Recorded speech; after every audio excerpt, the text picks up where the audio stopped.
There it is. It's got to be Paige. And welcome into Elevation 5280 Sports and Lifestyles coverage of the WNBA draft. As yes, Paige Beckers with the first pick by the Dallas Wings, Matt. We didn't even have time for an intro song, nothing. It has started. Paige Beckers fresh off a national championship with UConn. You saw her hug Gino Ariema. A bunch of her UConn teammates are there. I saw her. Big hugs from I saw her. dad, from Gino Ariema and Paige Becker's teammates. There you go. I saw her hug Nika Mule a little bit earlier. Yep. Last year's second round pick by the Seattle Storm. But I mean, this is it, right? This is what we were expecting, what everyone was expecting. Yeah. A lot of rumors that Dallas was maybe going to trade out of this pick, but they do select Paige Buckets with the number 1 pick. Yeah, and it's a foregone conclusion. You knew she was going to go number 1.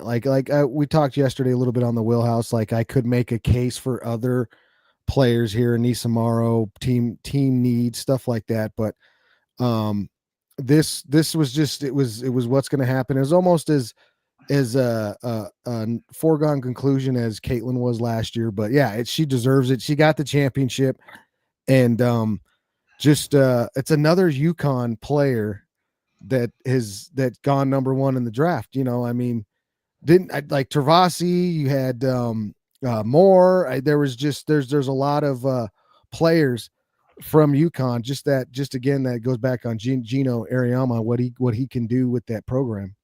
Yeah, and we all know kind of Paige's story. Missed a bunch of time with injuries and stuff like that, as you see Paige talking to Holly Rowe. But you look at what she did last season in her 5th season with the UConn Huskies. And going back to 21-22, Matt only played in 17 games, still average around just under 15 points per game.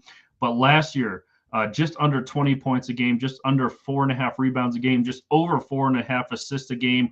What can she bring to the W and especially a Dallas Wings team who struggled last year? Obviously, they're the number 1 pick this year.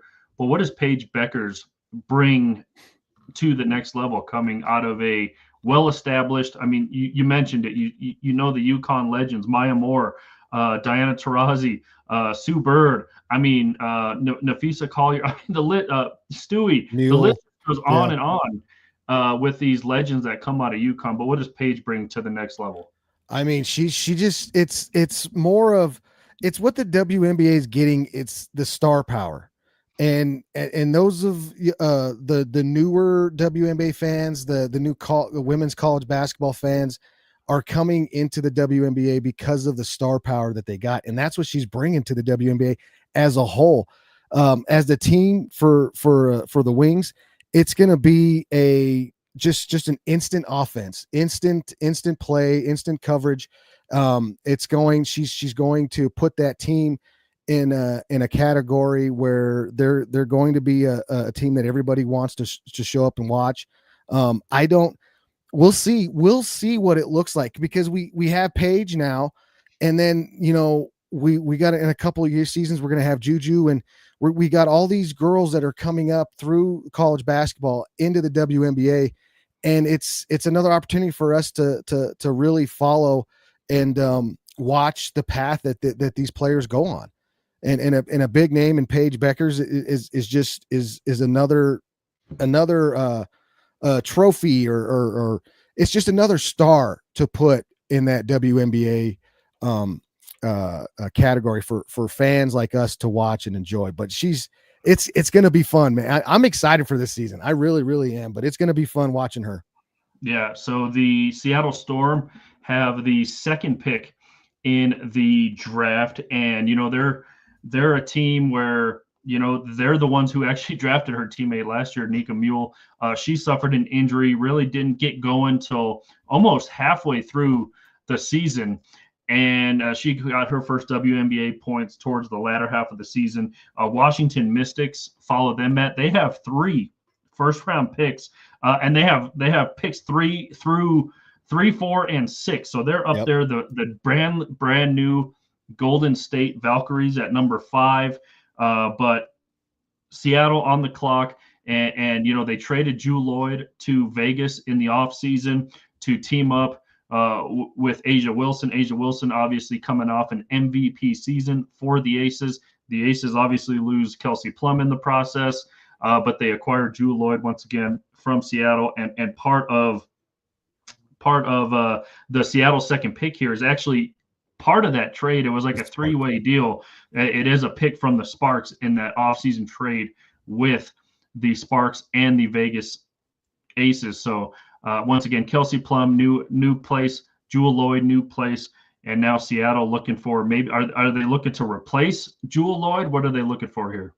I like this. This is an interesting pick here too, because I've been following stuff along this afternoon. This might be a place where some teams might come up and look for to draft Dominique Malonga and from France. And this is something here where if they do take that pick, are they going to replace or are they going to go best player available? But I have been seeing things come out that maybe this might be a pick that gets moved for a team to come up and grab Dominique, who is on a lot of mocks, looking to go second here in some cases. Yeah. So once again, Seattle on the bubble here. There was a trade earlier today, Matt. The Washington Mystics traded Samuelson, not Katie Lou, who we saw a lot of time with the Fever last year, but actually her sister Carly, she gets traded to Minnesota. So Minnesota, I think, is still in that great window of winning a championship, especially when you have somebody like Queen Fee, Nafisa Collier, who was the unrivaled MVP during the offseason, launched a lot of unrivaled as well. But see, I mean, and then Washington acquires a first-round pick from Minnesota next year, so they're stocking up picks. Washington is, as we just mentioned, three picks in the top 10 for the Mystics. They're kind of looking like the Oklahoma City Thunder up there with all those picks they got going. But yeah, this is really interesting here because is like with those, they got picks back to back, and I mean, could they trade one of those picks? Maybe is that something that they can do with all these picks? Or are they just going to load up here in this draft? Because they definitely can do it. And also, too, real quick on Paige. Did you see that she signed like a 3-year deal with a rival? Yeah. Earlier? Yeah, I did see that. Yep. So that's another, another feather in her cap. She's going to play a lot of basketball. We're going to see a lot of opportunities to see Paige play basketball. Yeah, which is always always a good thing. You don't want to miss out on Paige buckets winning playing more basketball, that is. So we will keep track of Paige Becker's career, obviously going number one, kind of like everyone expected. And you see right there on your screen, Diana Taurasi. Phoenix kind of blew things up also in the offseason, Matt, talking about Diana Taurasi. They actually trade Brittany Griner to Atlanta. So she's no longer spent 13 seasons in the desert with Diana down there. So Diana Taurasi retires. Sophie Cunningham gets traded to the Fever. And so Phoenix is, I don't know what they're looking to do. They don't have a pick in the first round. So it'll be interesting how they're going to kind of rebuild this team, especially when you have basically two GOATs no longer on your team in Brittany Griner and Diana Taurasi. Oh, it's a big blow up, but especially when you lose Diana. I mean, there was talks of her. This was her last season anyway. You had the Olympics. You had with her playing in the WNBA, and it was kind of looking like it could be her last year anyway. But they just threw a grenade and blew everything up with Trey Griner was huge, because it's like saying, the pick's not in yet. Sorry, I thought they made the pick. But yeah, it's a huge blow up. Just they got rid of everybody. I love that Sophie Cunningham pickup for with CC over there. I really like that. And it's really they don't have a pick, so maybe they come up and trade. See, that's what I like about experience in this WNBA draft, because there's so many possibilities and we don't really know how froggy some of these teams are going to get with these picks. Are they going to trade up? What can they trade? Are they going to trade picks? Or I mean, are they going to trade, picks, future picks?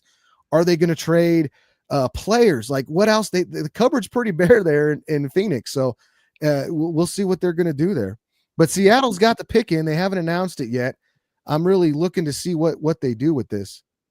Yeah, and we'll put the sound on when the commissioner goes out there and announces the pick. And it was interesting. We kind of talked about it yesterday as they show Flau'jae Johnson up there, kind of a cryptic Instagram message. It was had me thinking. Yeah, very, very cryptic there, as you see the women version of what everyone's calling the women version of the next Victor Wembanyama. She is from France. But Seattle, they got I can never pronounce the last name. Ndamake out there in Seattle. Ogawega Mike, yeah. Skylar Diggins Smith, who was a first-round pick way back when, Matt. I totally forgot that she was drafted that long ago as the commissioner is walking her way up to the stage, and we'll take it off mute. With the second pick in the 2025 WNBA draft, the Seattle Storm select Dominique Malunga from France. Well, there it is, Matt. Dominique Malunga from France. 6'6" is her height. Again, the female version of what everyone's saying of Victor Wembanyama, who plays obviously for the San Antonio Spurs in the NBA, coming over from France. Obviously, I'm sure they have exchanged numbers and can get a lot of advice. She played in the Olympics this last summer, so she's got a lot of basketball experience. But Seattle just got some size in the middle. Yeah, and it's going to spread the floor for Ogawega Mike and for Skylar. This is pretty big for Seattle. It's going to do a lot there. They were needing some shooting, but this is best player available situation, and that's where they went. They went with the best player available, and this is really going to open up the floor for their shooters. And I mean, it's also going to add another big. We see what they do with Cardoso, Cameron Brink, and you got Angel Reese, but this is going to really add in and add another big name. Watch it. She's got some shakes to her. Little Akeem, lot of Wembanyama there, but she can shoot it, man. And like I said, this is going to spread the floor for her, for the Seattle team. Yeah. So I saw the little dream shake. The little dream shake that she did. But yeah, 6'6" out of France. Once again, they have her listed as a forward/center. So we will see what exactly she does. Like you said, she'll spread the floor. Skylar Diggins Smith will have a lot of room to operate. Like you said, Adumake will have a lot of room to operate. And once again, Seattle, no more Jewel Lloyd up there in stormy Seattle. So now we have one of the three in the top 10 picks for the Washington Mystics. And they can go a lot of ways here, Matt. Yeah. They struggled last season with size inside. They didn't have a lot of 3-and-D players. And now, again, you trade Samuelson from there. She was a 3-and-D type player. You trade her to Minnesota, as we spoke about. But now Washington, I mean, they have so many ways to go. As I would almost call this a rebuilding year for the Washington Mystics. They got the picks for it. So, and they can do it a lot of ways. There's a lot of good players that are there that they can go and get. Anissa Maro's there. That's my favorite outside of Beckers. That's my favorite player of this draft is Anissa Maro, and I'm excited to see where she goes. But yeah, I mean, they should. You might even see. Do they go Haley Van Lift here? I mean, they need backcourt prep. They need backcourt help. Some maybe bench rotation kind of situations. Do they go Haley? They have they have 3 opportunities to get 3 really good players. I think you see Haley go here. I think you see Anissa go here potentially, and they might even trade out to get more picks. But we'll see if there's somebody that's sitting there waiting to come up and get traded. Yeah, so a lot of different ways the Washington Mystics can go. If you're wondering, Dominique, who was just picked up by Seattle, she averaged How about this, man? She averaged 16 and a half rebounds in the 2025 FIBA Women's Eurobasket qualifiers. We mentioned Paris 2024 Olympics. Not so high on the stats. She only averaged just under 3 points per game, 2 rebounds per game, and just under 0.4 assists per game.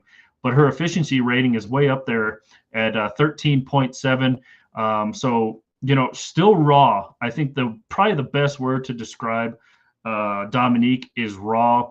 Seattle probably knows this. They needed some height in the middle. Like you said, they needed to spread the floor with the guards that they have. And just raw is the word that comes to mind when talking about her. Yeah, and it's going to be fun to watch her over there. It really is, because the WNBA, there's a lot of opportunities. Like watching last season, these players come in and they get opportunities to play immediately. There's not a lot of they got to sit on the bench. They get put into the rotation right away. So we get to see what these players look like, what how they get infused right into the rotation immediately. But yeah, I'm really curious. There's a lot of ways that they can go here with this Mystics picks. They can rebuild their franchise. They can draft core players here. So if I'm the Mystics right now, I am really excited about this. They can go so many ways in this situation. Yeah, and if you're looking to rebuild with the names that are left, just I guess a random rapid fire question, Matt, who's out there that you would start a team with? Obviously, you're not picking Paige Beckers, who would. Right. She's gone. I mean, there's like I mentioned, Anissa Morrow. There's Haley Van Lith. Citron's out there. If they want to go big, they can go with Kiki. They can look at her, try to get her in there if they want to go big. From my perspective, for me, I would go something with Citron or Anissa Morrow with these two picks right back to back. And if Haley's there, I go get her, or even heck, if Haley might be gone, then you go get a big. Here's the pick. Third pick in the 2025 WNBA draft, the Washington Mystics select Sonia Citron. Citron, there you go. Yeah, best player available. She was kind of up there in that second kind of go get her from Notre Dame. She's there, so that's a great pick. And if they follow this up with Anissa Morrow or Kiki, oh man. By the way, she's fire. She looks fire. So the fits are great. Wait till you see, if you haven't seen Haley Van Lith yet, wait till you see Haley Van Lith. I think it's incredible how the fits they got going. By the way, one of the shortest guards in this draft, Georgia Amore out of Kentucky, her fit was actually designed by our very own Russell Westbrook. Yeah, I saw that. He was up there when she was talking to the ladies on ESPN earlier. But Sonia Citron out of Notre Dame, I like this pick. 6'1" guard, 3-and-D. What we just talked about that they lost. And kind of forgot about Aaliyah Edwards, another UConn alum on that Mystics team who played with Paige Beckers last year. But I like this Sonia Citron pick. Just a lengthy guard who can just shoot from anywhere, man. And her defense is, I wouldn't, maybe elite's a too strong of a word, but I really like this pick for the Mystics. Yeah, and it's you add a playmaker, you add a star, you add one of those players that can go get you a bucket when you need to. And if you're in a rebuilding situation, that's what you want to get. You want to go get one of those players that you can get the ball to her and tell her to go get me a bucket. And that's what they got here. It's just really, really, they can go either way here now with Anissa or Kiki, I think, is that next pick. Yeah, I'm leaning towards Kiki Iriafen out of USC. By the way, her just all these fits are fire, Matt. But yeah, she was on, they call it the orange carpet in the WNBA. But yeah, I'm excited to see who they pick next. And like we said, rebuilding a roster, I'm sure there's a lot of work that goes into it, but it's got to be fun for these WNBA teams to kind of select who they want. You kind of made an overhaul in getting rid of some players in the off season. You lose some players due to free agency. You obviously make a trade earlier in the day to position yourself better already in next year's draft with the Minnesota Lynx making that trade. But Sonia Citron out of Notre Dame. Once again, just a perfect size, by the way. I like the 6'1" guard stature, off the ball shooter, set her up in the corner, wait for that 3-point shot in the corner. Last year for Notre Dame, Matt, was 14 points per game, 5 rebounds a game, just under 3 assists a game. So again, gets it done in all aspects of the game. Her efficiency was up there. Free throw percentage was 90%. 3-point percentage this year, 37%. Almost shot 50% from the field, mind you. Was Sonia Cintrone.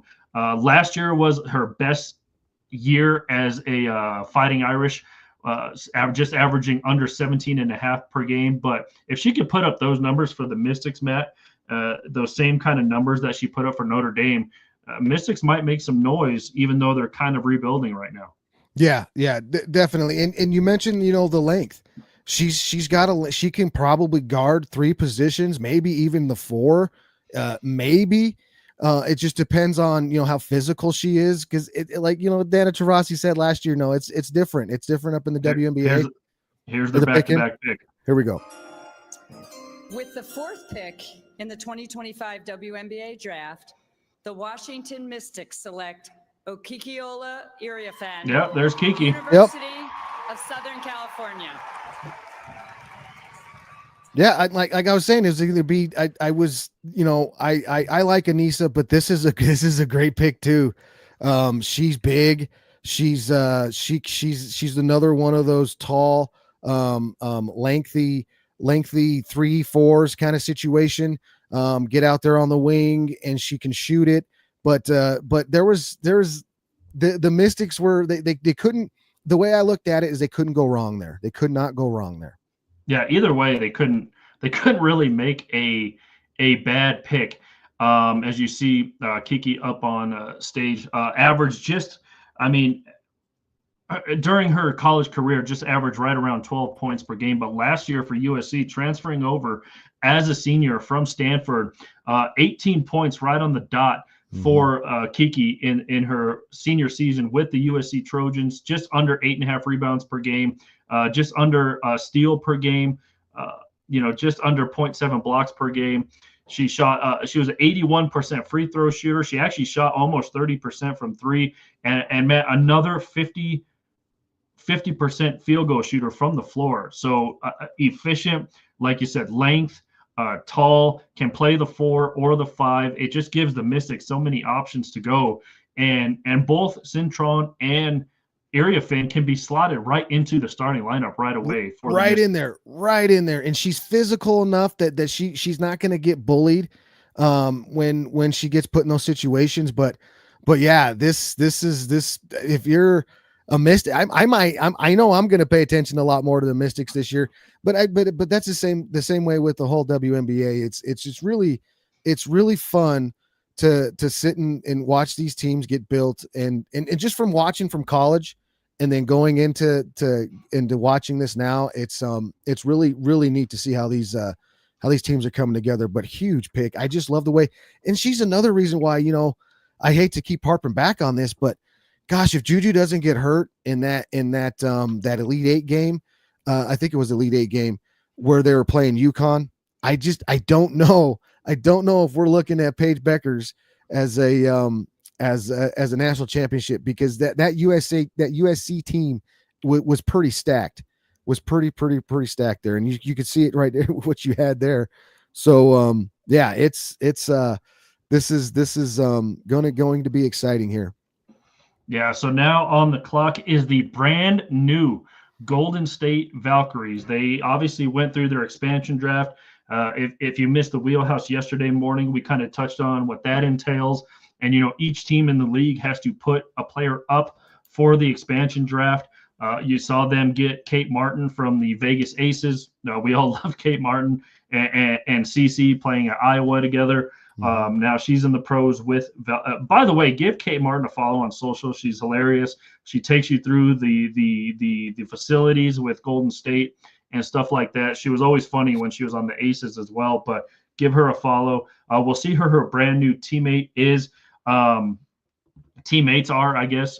By the way, I want to correct myself yesterday, Matt. I said that the WNBA draft is only 2 rounds. It's 3 this year. It was 2 nice. for so long. It was 2 for so long. But they're adding teams and stuff like that. They are expanding. Remember, next year is going to be the Toronto.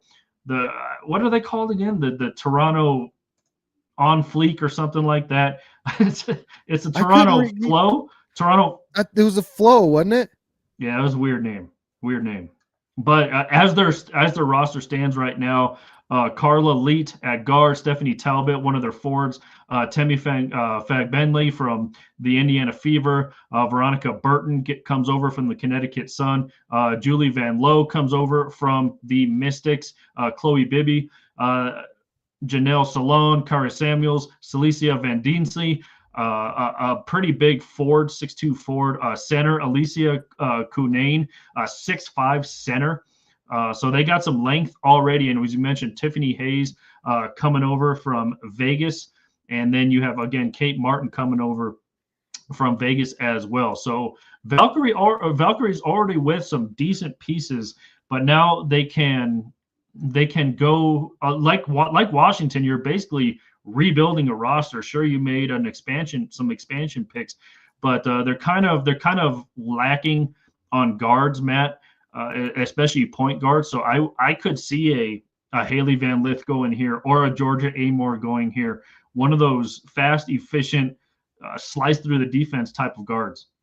Yeah, it makes you wonder, like you're saying, is there a player left still that you can look at as like a core piece, or somebody that they can put in as a player that they can really like build around? I mean, like, again, I love Anissa Morrow, but I don't know if for this situation, if she's somebody that you can that this team is looking for to do that with. But I can totally see that happening. Anissa Morrow here.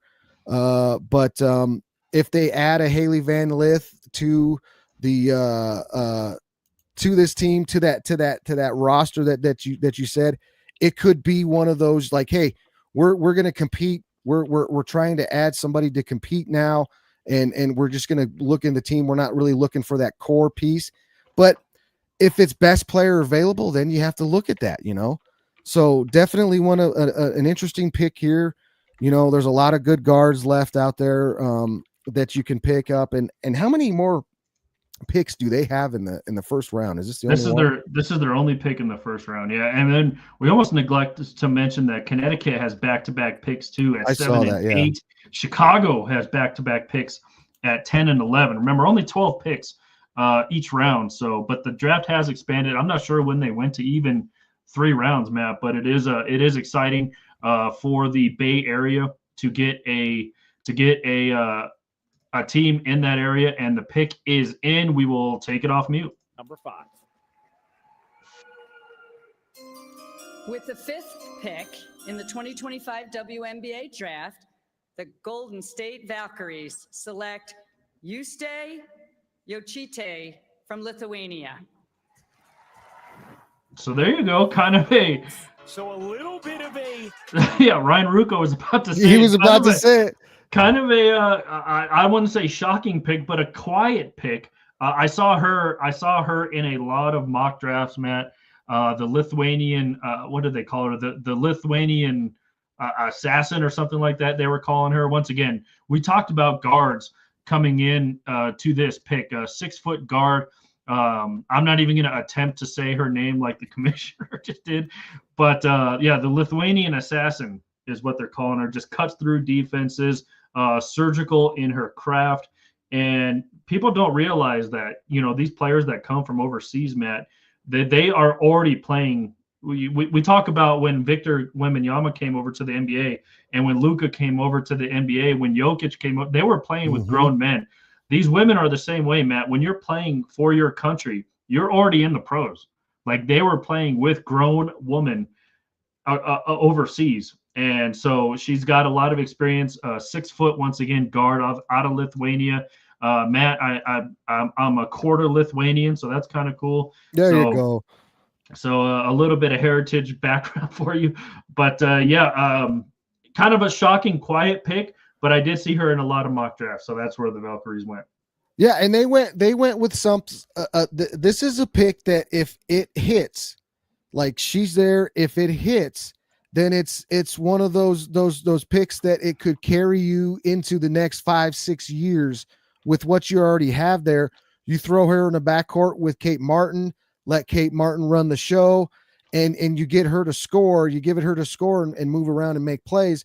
And she is the Lithuanian assassin. She is those.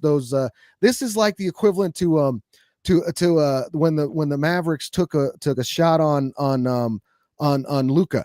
This is kind of very similar to that. So and it's this, that's what they felt, that they looked at that player and they felt like that they were going to go with that player, that was the cornerstone that they kind of want to put in their franchise for the next 5 to 6 seasons. If she hits and she's one of those players like a Luka, then this can be like you looked, Dallas did what they did anyway to trade the guy, but you see what he turned out to. This is that pick. This is similar to what that pick could be. The same thing for Dominique in pick number 2. The same thing was there. They're picking them because they're ready to go. Here we go. Mystics select Georgia A. Moore. Yeah, Georgia. University of Kentucky. I like that pick. I like that pick. Yep. There's Russ. There's Russ. There he is. You see Russell Westbrook applauding. He styled Georgia A. Moore tonight. Yeah, fit as fire, by the way, Russ. Congrats on I knew that Russ had a clothing line, but it is super cool to get a chance. And I think they were asked like how they even connected to do this. Georgia A. Moore, obviously, your local Australian in the draft, went to Kentucky, started her career at Virginia Tech, but I like this pick for Washington. I really like this pick. Georgia A. Moore, she's very undersized, by the way, but I like what she brings to the table. She's super short. I don't know if you saw the press pictures before when they were all up on stage. They put her like between Kiki Ariafit and the chick from France, and she didn't even come up to their waist. But I like what she did. Kentucky, they made it a couple rounds in March Madness. Can shoot. You're seeing the highlights right now. Can get to the basket. Can create her shot at such a short side. You saw that floater from the free throw line. I really like this pick, Georgia A. Moore. Players like this, and when I refer to, see, I can say this about boys, but whenever I say this about girls, they get mad at me. She's a dog. She's one of those. They say, you, Matt, say tenacious. No, she's a baller. She's a dog. She likes to get in there, mix it up. She can get to the basket, get her own shot, and she's that type of size, and she's got that she's got a little bit of shakes to her that she can get in and create her own space. But the way she plays basketball, she's downhill, it's aggressive, and she plays has that dog mentality, and I absolutely love that out of a basketball player in general, whether it's male or female. But like the girls on my team, they get mad when I call them, when I say, God, I love that. I have to say tenacity. I can't call them dogs. They get mad when I say that. But you know what I'm saying? If a basketball player, referring to them the way they play, they're just aggressive and they just get downhill, and that's how she plays basketball. Yeah, I really like this pick. I don't think anyone really saw kind of a sneaky pick. I don't think anyone really saw Georgia A. Moore going in the top 10. But she goes number 6 to Washington. I really like all of these Washington picks, by the way. They are absolutely outstanding. I love them too, man. I'm the Mystics might be a team for me that I might really pay a lot of attention to this year because we don't have a hometown team, but the Mystics, man, they're really starting to get me with this draft. Yeah, you see behind me, I have my CC Indiana Fever jersey.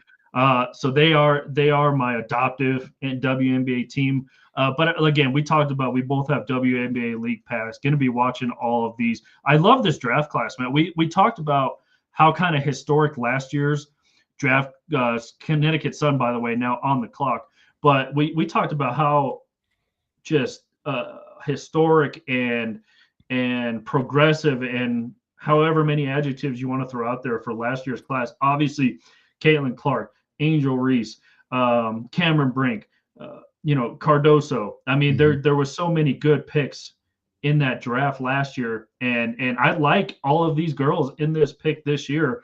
And again, some of us may not know as many as the women that come from overseas. Obviously, you hear, oh, that's the female version of Victor Wembanyama.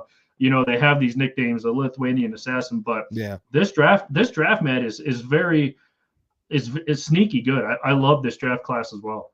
Yeah, those back-to-back guards, and they were picks that you know your best player available that kind of wasn't there. They went and these teams again. It's like it's very similar to the NBA draft. It's that's what you're getting, but it's a little different. They went and made those picks. I love this this Georgia pick. I really do.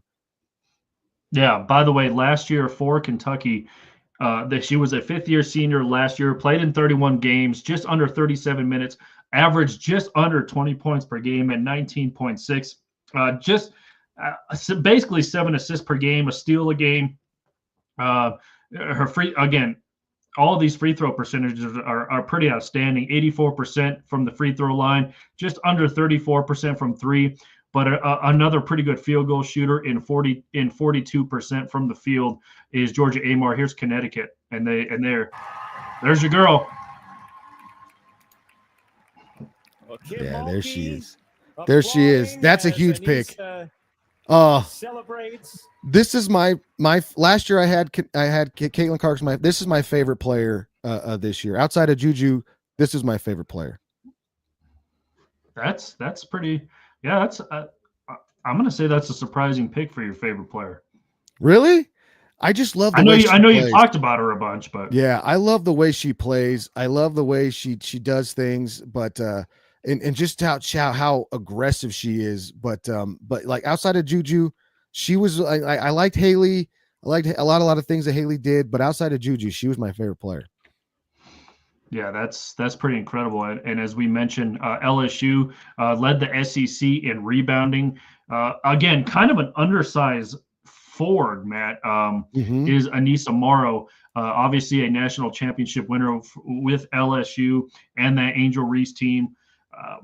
LSU kind of losing some pieces here. Again, we're not sure on Flau'jae Johnson, but a lot of we talked about the transfer portal, but the LSU has really produced a lot of, like you mentioned, dogs. And I think that's okay because they call themselves dogs. I think it's okay too, but it's some people give me like, what? But no, they know what I mean.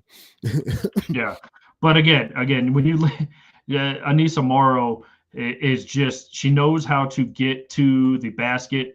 I think they compared her because she's kind of undersized at the position she plays, Matt. They compared it to like a Dennis Rodman type. As a woman, I mean, she just reads where the ball is coming off the rim like Dennis Rodman did. And again, Dennis Rodman wasn't your typical power forward.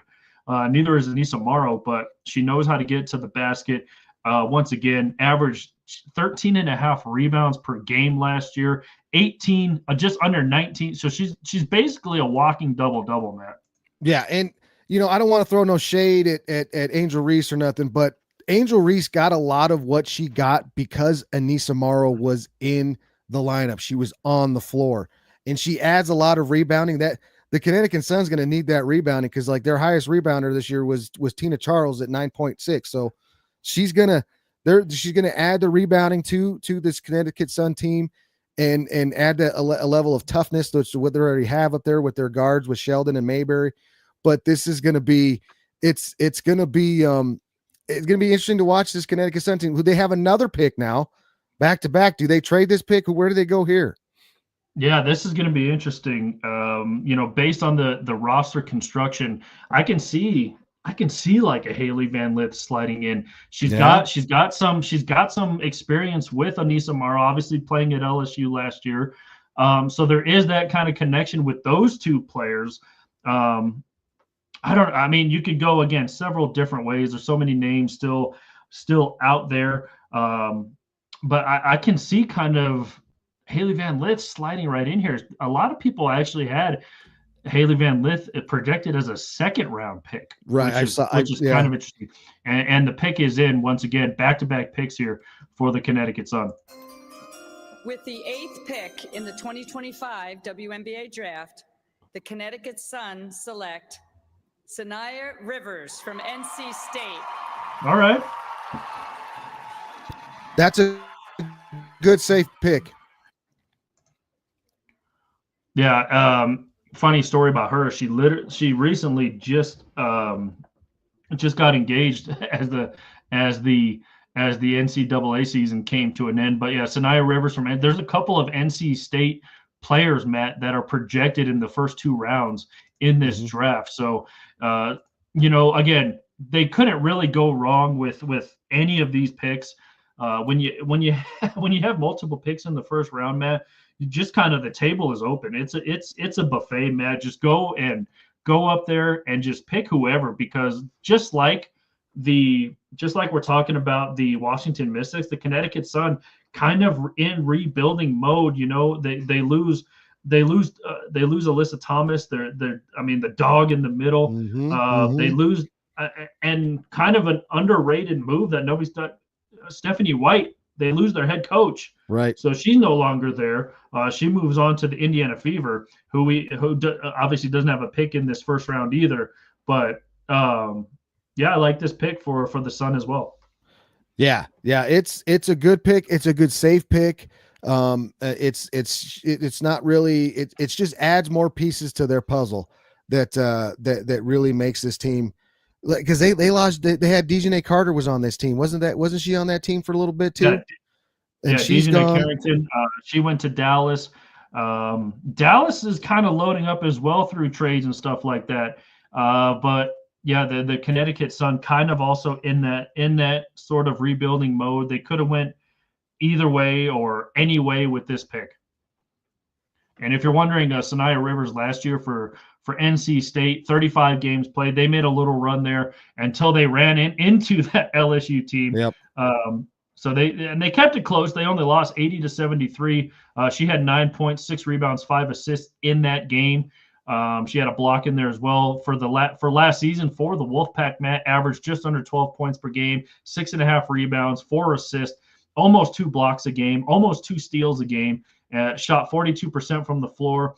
And, the one probably area of her game that she needs to work on, Matt, is probably her free throws. Only shot 67% from the line.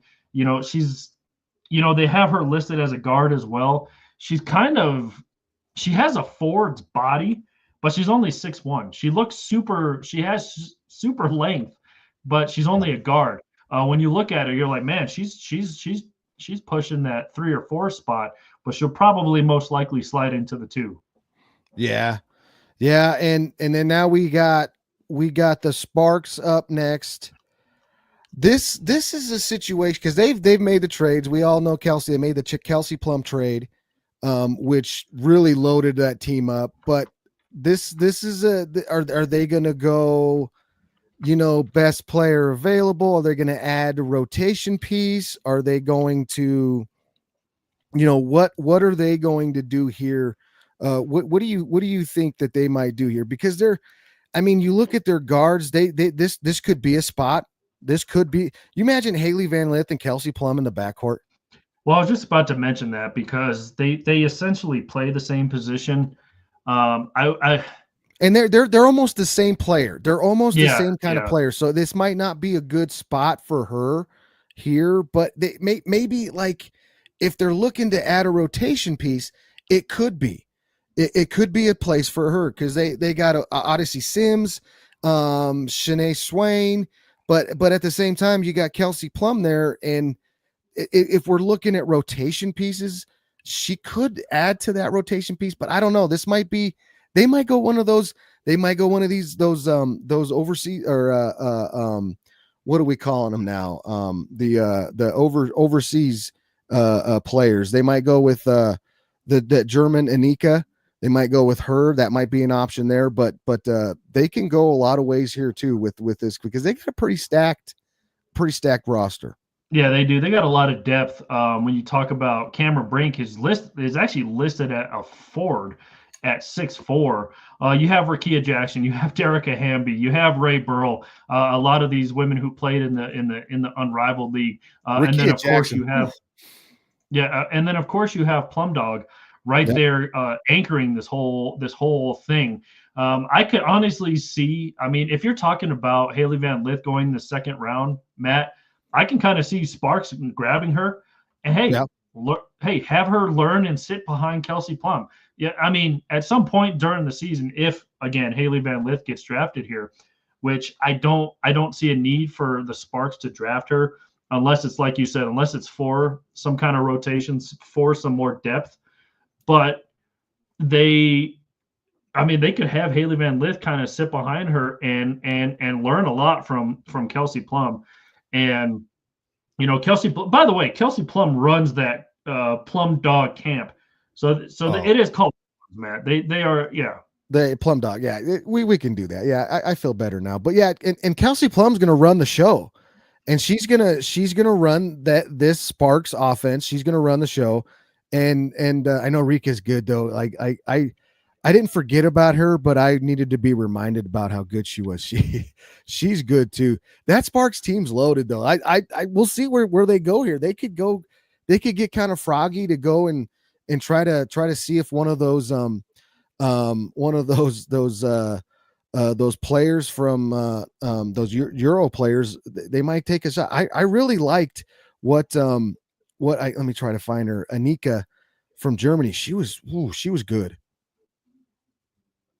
Yeah, so they could. I mean, LA could go a lot of different ways. I guess I could see them needing a guard. They got all the size they need. We just mentioned their roster and the trees and the trees that teams are going to be having to go through. We mentioned Cameron Brink, Mercedes Russell, Ray Burrell. She's listed as a guard, Matt, but she's 6'2".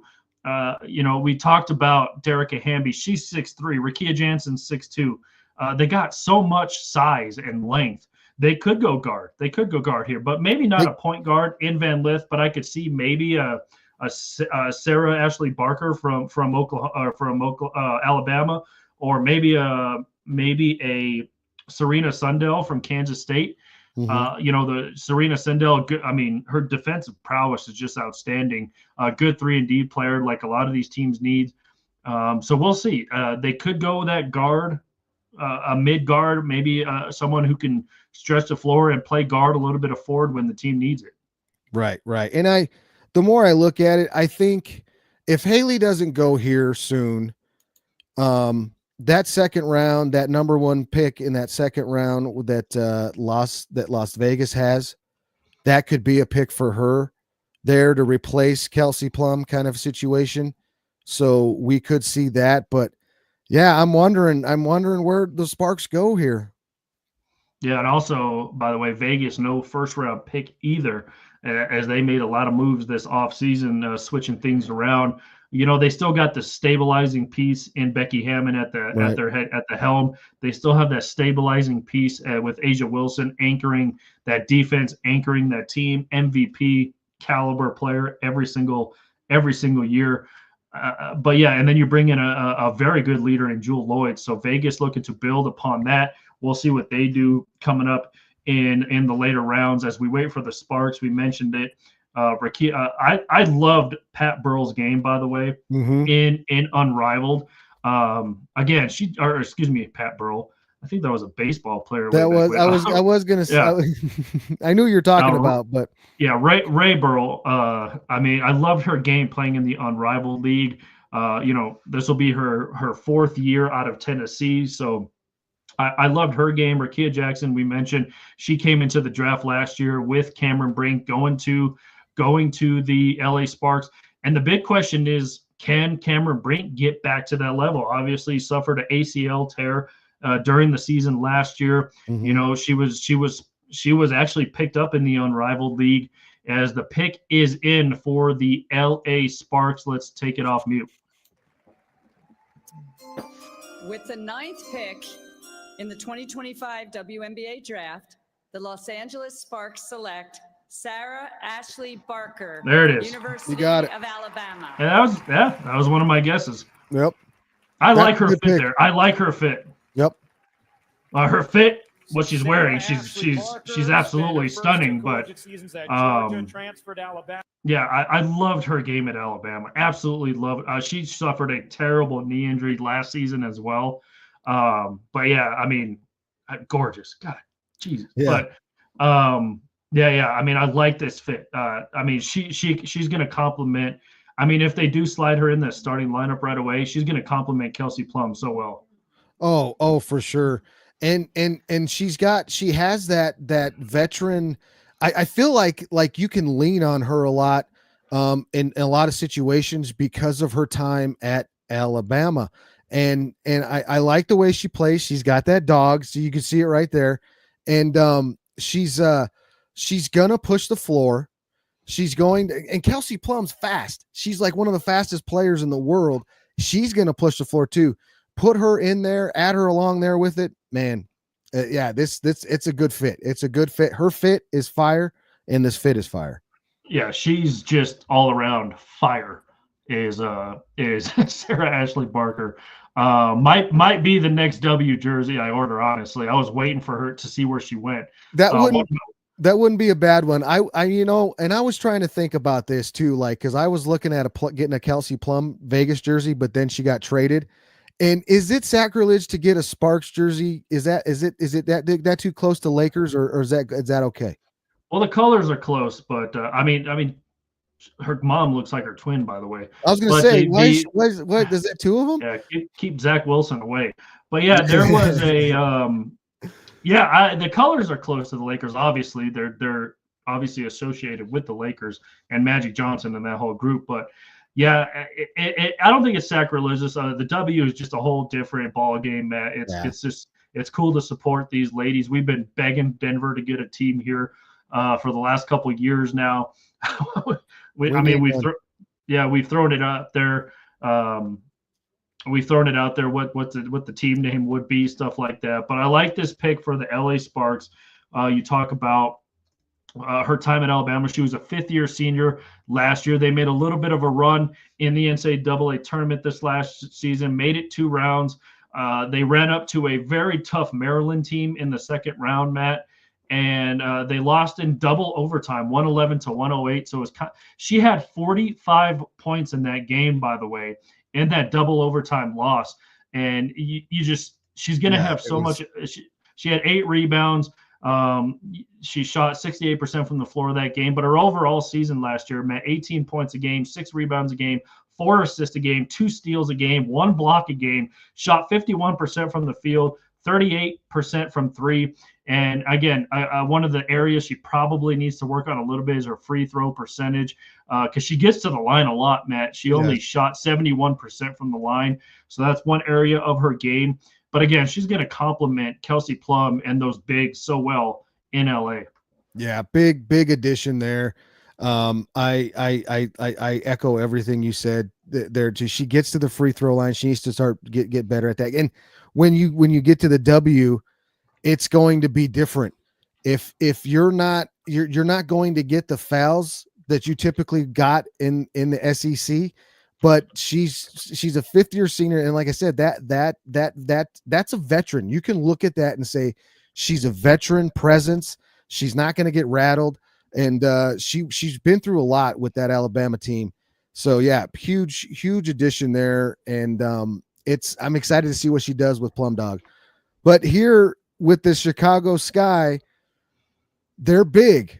They're loaded at the screams guard, maybe a 2 or 3 stretch 3 or something like that. But can I be honest with you? Chicago made, you kind of touched on it. Chicago kind of made this trade a couple of days ago to get higher. I mean, here's the pick, by the way. Take it on me. With the 10th pick, I can see Van Lith going here. WNBA draft, the Chicago Sky select Aisha Sivka from Slovenia. There you go. That's a Slovenia. She's this now. I have heard of. By the way, yeah, she's worked with Luka in the past. Yep. This girl can ball, and she's 6'4", and like I said, they add more size to this group. Vandersloot's on this team. That was an addition that they had this year. They fired their coach last year because I think they underachieved. This Chicago team really underachieved with everybody they had. I know you point at Reese getting hurt. Cardoso was in and out of the lineup, but she's got Luka game to her. She's big, she's physical, but she's stretchy. She's long. She can shoot it. She can get to the rim. So this is very, very similar to getting. She's like a taller version of Paige. She can do the things that Paige does on the outside. I don't know if she's as good as getting to the rim as Paige is, but she can do those things on the outside. She's really good. Yeah, and like I said, worked with Luka, and obviously they have the Slovenian connection, the Slovenian wonder. She's going to give Chicago a lot of options. 6'4". I mean, you could slaughter at the 3. You could slaughter at the 4. She's tall. She's lengthy. Chicago, by the way, has another pick here coming up right after this one. Honestly, I honestly thought in my gut feeling that Van Lith was going to go here. Obviously, some chemistry with Angel Reese at their time at LSU a couple of years ago, but I like what Chicago did here. Like you mentioned, lost their head coach in Teresa Witherspoon. They're not bringing back was Kennedy Carter, who's kind of ruffled feathers everywhere she's gone. She's kind of just hanging out in limbo in WNBA free agency right now.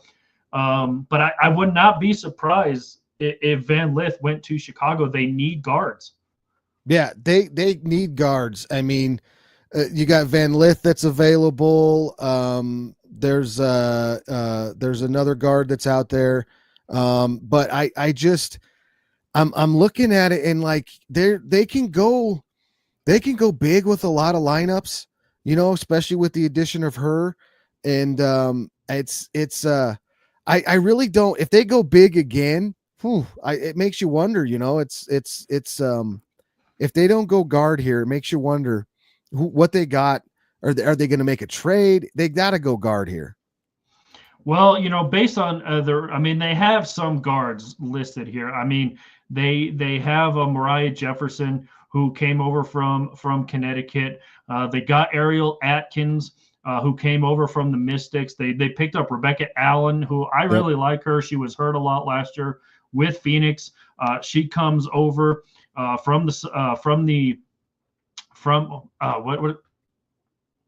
what is Phoenix's team name? It just totally Mercury. went blank. The Mercury. Gosh. And I'm a Sophie Cunningham lover. I almost said this. I've almost called them the Suns a couple times. So yeah. Well, they just fired their coach, so we get it. They have area guarantees out of Rutgers. She came over from Seattle. Kia Nurse, who had a really good season. She also played very well with Canada in the Olympics as well. Like you mentioned, they have Courtney Vandersloot, who just won a championship with New York. So she was actually drafted a long time ago by Chicago. So she returns to the Sky. But I mean, they have some here and there. But let's not forget too, when they draft players, they go through a whole training. I mean, the season starts in a couple of weeks, but they make cuts, Matt. Yeah. They have to. It's almost like an NBA type. They get drafted, they have a training camp, and they make cuts because you can only have 10 or I think it's 12, right around 12 players on the bench at a time. So that's where Chicago sits right now. I would not be surprised if Van Lith landed here either. I'm going guard, and I'm going to go with Van Lith or Pow here. That's what I'm thinking. Yeah, kind of forgot about Pow from South Carolina. I think this could be a good spot for her. She's got that veteran presence, and these teams that are in this situation they're trying to build some continuity, and she would be a great addition here. I mean, you got Isaiah James too, that's out there, that other NC State guard. She's still available, but I mean, if they go forward here, I just feel like they got to go guard here. If they go forward here, then they're going to be a big team to watch. They're going to be big. Yeah, and obviously, really, your top guards are already off the board in Cintron, in Amor, in Barker. So yeah, maybe a Pow could fit in here as they have. I do want to turn this on because they do have Gino. I love hearing Gino talk. Yeah, let's hear what he has to say. I think there may have been a time during Paige's sophomore and junior year, maybe, where I wouldn't have questioned her if you start thinking, is this going to be my career? Yeah. Is this going to define my career? How many games I didn't play in? How many games I didn't win? How many Final Fours I didn't make? Or how many national championships I didn't win? And that's a lot, when somebody's anointed you as the, next great player at UConn. So for it to end the way it ended, it's almost like prophetic. If Chris Coclanis, the coach of the Dallas Wings, calls you and says, He "What's the could, best Gino piece of advice Auriemma you can give me could as I now retire embark from on coaching Paige Beckers?" and What would your go advice right be? into that seat, right into Um, that seat, and he would not miss a Pretend that beat. He everything's could probably okay. make more money doing this, maybe. I don't know, but Be I love hearing ready him talk. for her to challenge you, and you should challenge her. She's going to be a risk taker, and you're going to have to live with some of the risks because most times they actually pay off. And that at the end of the day, just keep in mind, she wants to win as much as you do, and she'll spend more time in the gym than you do. So it's a home run for both of them. Another thing that Yeah, Coach just- Coclanis can bank on is Paige to give credit to. Just Yeah, great. yeah, Gino. I mean, I don't know if you've watched some of the UConn social media stuff. I mean, they do Coach's Corner. They had him and Dan Hurley do a show together, which was really cool. There's a lot of cool stuff that Gino does with that program. I mean, 40 years on the bench for UConn. It's just remarkable to see that longevity, that consistent piece I mean, like you mentioned yesterday during our show, Matt, it's a destination because of who's at the helm there. Yep. And all the greats that come out of there and have successful college careers, that have successful WNBA careers, probably have successful lives when their basketball career is done too. Well, and he brings coaches to, like, a lot of his former players, they turn out to be coaches. They come in, they coach with him, and then they go on, they coach other places. So it's a and when you can recruit a player and be like, do you want to meet some of our old or some of our players that played here before? Oh, there's Diana Travasi, one of the goats of the WNBA. Oh, there's Brandon Stewart, goat of the NBA. There's Maya Moore, GOAT of the NBA. Like or WNBA. There's so many things that you can just point. Paige Beckers. The most. You weren't born when those girls were playing. Oh, here's Paige Beckers. Like it's just crazy that how that you look down the line at the players that he has developed, and whether you want to say that he recruited them as 5-star players or McDonald All-Americans. Whatever, you still have to develop those players, and he's gone on to coach some of the greatest women's basketball players ever. Yeah, and one of the unrivaled MVP was Nafisa Collier, who helped. Who again, another pioneer. Her and Brianna Stewart kind of co-created Unrivaled, and you see all the success that brought to women's basketball and basketball in general. I mean, it was on a national network. It had eyes all over the place. It was just and it was good basketball. It was good competitive basketball. That 3-on-3 stuff is good. All right, here comes the commissioner with Chicago's second of a back-to-back pick, number 11. With the 11th pick in the 2025 WNBA draft, the Chicago Sky select Haley Van Lith. There it is. Texas Christian University. Ooh, baby. And she's a dog too, man. Oh my goodness. The things she does on the floor. She did it with Louisville. She did it with the little time she was there with in LSU with Coach Mulkey, and then she went over to TCU. Jalen Suggs. There he is. That is, so you were right. Yeah, I believe you now. That's crazy. I still don't believe that's crazy to me. Yeah. But she's just the path that she has made for herself this year. I felt like she was the main cog in that TCU offense. She made that team go. She carried them all the way to where she carried them, and that was all her. It was a great move for her to go to TCU, but man, she's a floor general, and the things that she does. This is a great pick for Chicago, and they need a guard like this. They need a guard with all those bigs. They need a guard like this. Yeah, absolutely. And again, going back to last year with TCU, fifth-year senior, took a chance on herself. It did pay off. Third, by the way, third Elite Eight appearance with three different teams, like you mentioned, Louisville, LSU, and with sorry, she didn't win a national championship with LSU, but and with TCU last season, her 38 games played, obviously ran into a very tough Texas team, lost to them, but they beat that Notre Dame team. They beat Louisville, her former team, but last year just under 18 points a game. Matt, 4.5 rebounds, 5.5 assists, just over 1 steal per game, just under a block per game, by the way. 82% from the line, 34% from three, and 45% from the field. So she was just an overall, like you mentioned, dog. I like this pick for Chicago. I'm glad she got picked up in the first round. Yeah, me too. And like you mentioned, in the midst of the trees, Chicago needed some ground generals to get things going after. I mean, she's going to be slotted right into the starting lineup, no question. I think especially, so. Yeah, especially without bringing back Carter again, who's just kind of floating around in free agency right now. And yeah, I like this pick for sure. I mean, are we getting a Van Lith Chicago jersey? I would. That's a jersey I would get. Yes. Cause I just, and on defense, and they showed a lot of offensive stuff. But if you see her defense, she's all over the floor, help side defense, rotating. She's talking, she's digging down on, she's dropped. Like there's so many things. And I saw her cover a deep corner. And then there was a skip pass over to the wing on the other side. She rotated all the way to the opposite wing and picked up a player there and caused a turnover.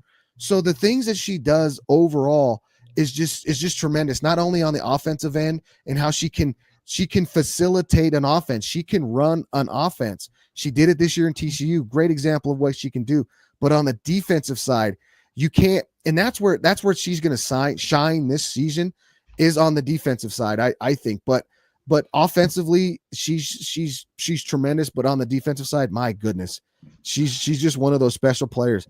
If I had to sit down a bunch of guards and sit down and male or female and tell them this is how I want you to play defense, I would put on film of her playing defense. She's out of this world. Yeah, just a terrific two-way player.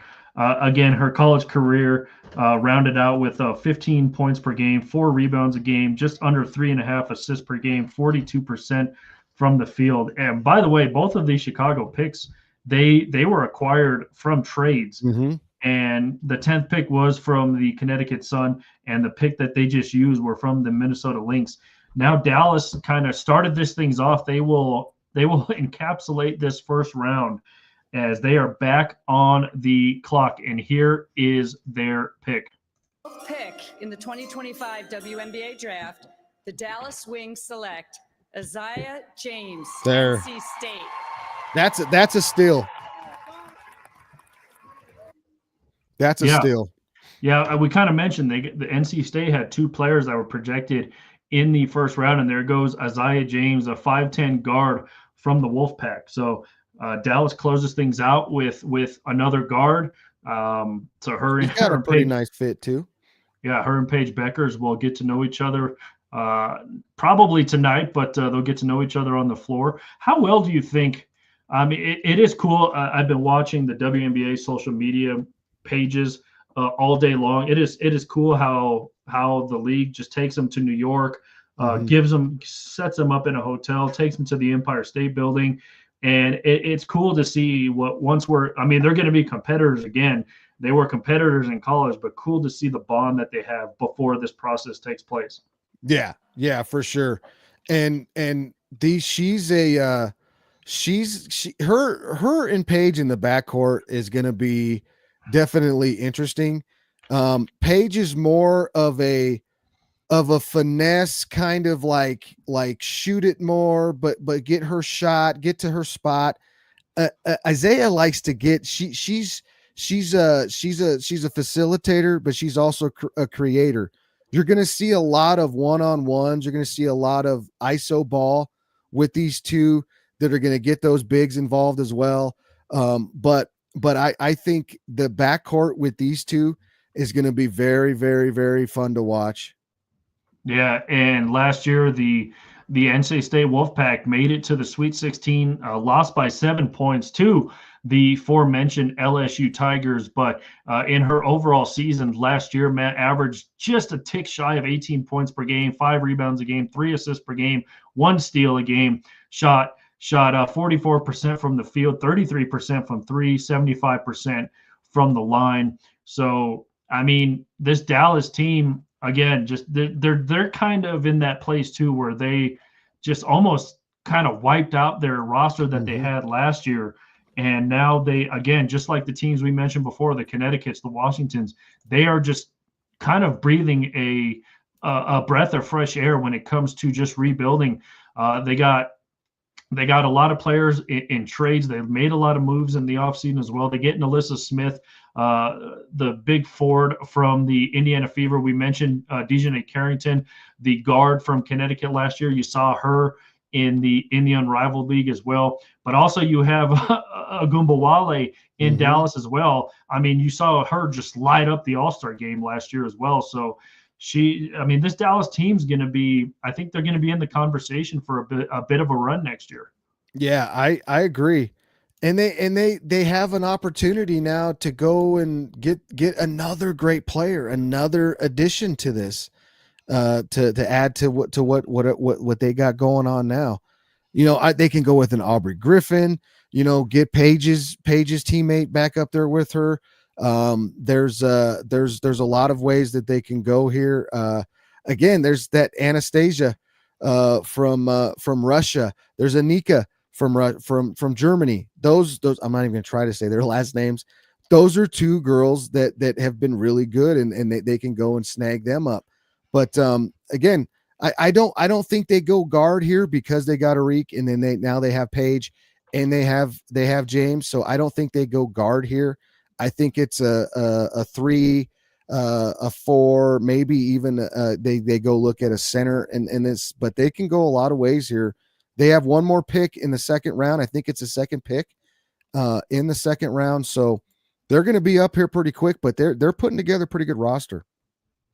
Yeah, exactly. And we're minutes away from moving on to round 2 here. The Vegas Aces will have the first pick in the second round. So some of the projected first round picks who slid through the cracks. Obviously, I mentioned Serena Sundell, the guard from Kansas State. She'll be available. Vegas could look at her, but Vegas did some retooling as well. They probably need some forward help. Obviously, you lose the caliber player that Kelsey Plum was, but you pick up Jewel Lloyd, who basically is, I would say there's a lot of similarities between Kelsey Plum's game and Jewel Lloyd's game. They both are fast. They both get downhill. They both can do whatever. Don't forget, they still have Jackie Young on that team as well, who can still get things done as well. They still have the point guard, by the way, Chelsea Gray, still on that team. So that's why I think they have enough guard depth, Matt, because you can start any one of those 3 at the point guard or at the shooting guard and be fine. But I think they need forward help because you do have Asia Wilson, the reigning MVP, anchoring down the middle. Right. And you're always looking to add to her. When you have her, you're always looking to add to her and what her game does. And yeah, they can afford to splurge here for lack of a better term, and get somebody that's the next best off the board, or somebody that one of those prospects that you never know, one of those Euro prospects. Yeah, so we'll see what direction the Vegas Aces go here. I think they need forward help, someone to complement. And don't forget, they still have Gustafsson down there as well. She usually spells Asia Wilson when Asia Wilson gets a breather and stuff like that. But I could see they need some 3 and 4 help. Do the Vegas Aces? I don't really see where they go. Remember, too, last year they drafted Elizabeth Kitley out of Virginia Tech. She missed the entire season with a knee injury as well. So she's looking to come back this year. She's listed as a center. So they have size. They have guards, Matt. They just need someone to kind of position those middle positions, if you know what I mean, those forward positions. Could they go, Sedona Prince from TCU and add some depth there? Maybe could they do that? Give Asia Wilson there some help? I mean, in depth, could they do that? Is that something they do? I mean, Or, they or could. even Raya Marshall too, like Raya Marshall from USC. She was a good 3, 4, 5 kind of a situation there. Yeah, I mean, did Sundell officially, or not Sundell, did Sedona Prince, did she officially announce that? I thought she did. I'm not sure.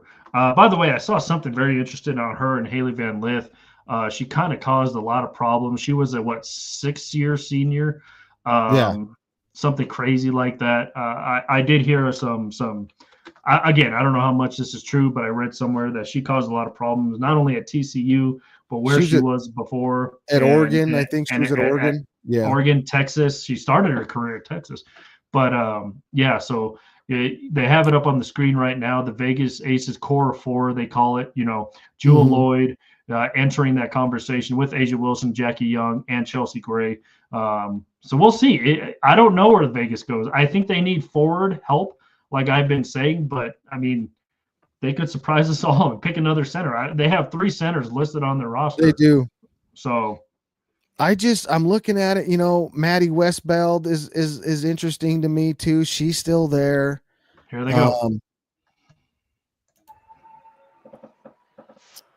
With the 13th pick in the 2025 WNBA draft, the Las Vegas Aces select Aaliyah Nye from the University of Alabama. There you go. Didn't see that coming, but again, no, I didn't. A 6-foot guard out of Alabama. I don't know where she fits in, Matt. They just have a plethora of guards, and she's that typical point guard size, Matt, 6 foot. I don't know where she fits into a team that has 3 really good guards, like we just mentioned, Jewel Lloyd, Jackie Young, and Chelsea Gray. But I mean, I guess they could throw her in some situations, but I really don't know where she fits. I'm not shocked. Like I said, they could have went anywhere, but I'm a little surprised by this pick. Yeah, she's like a 2-3, but yeah, I don't, unless this is like a development. If they see something that they can develop in her that they could add to that piece. She was a part of that Alabama squad with your girl there, Ashley Barker. So there is some kind of I mean, there's something. I think this was a development pick. It was the first pick in the 2nd round, so that maybe that's something that they can add to the team.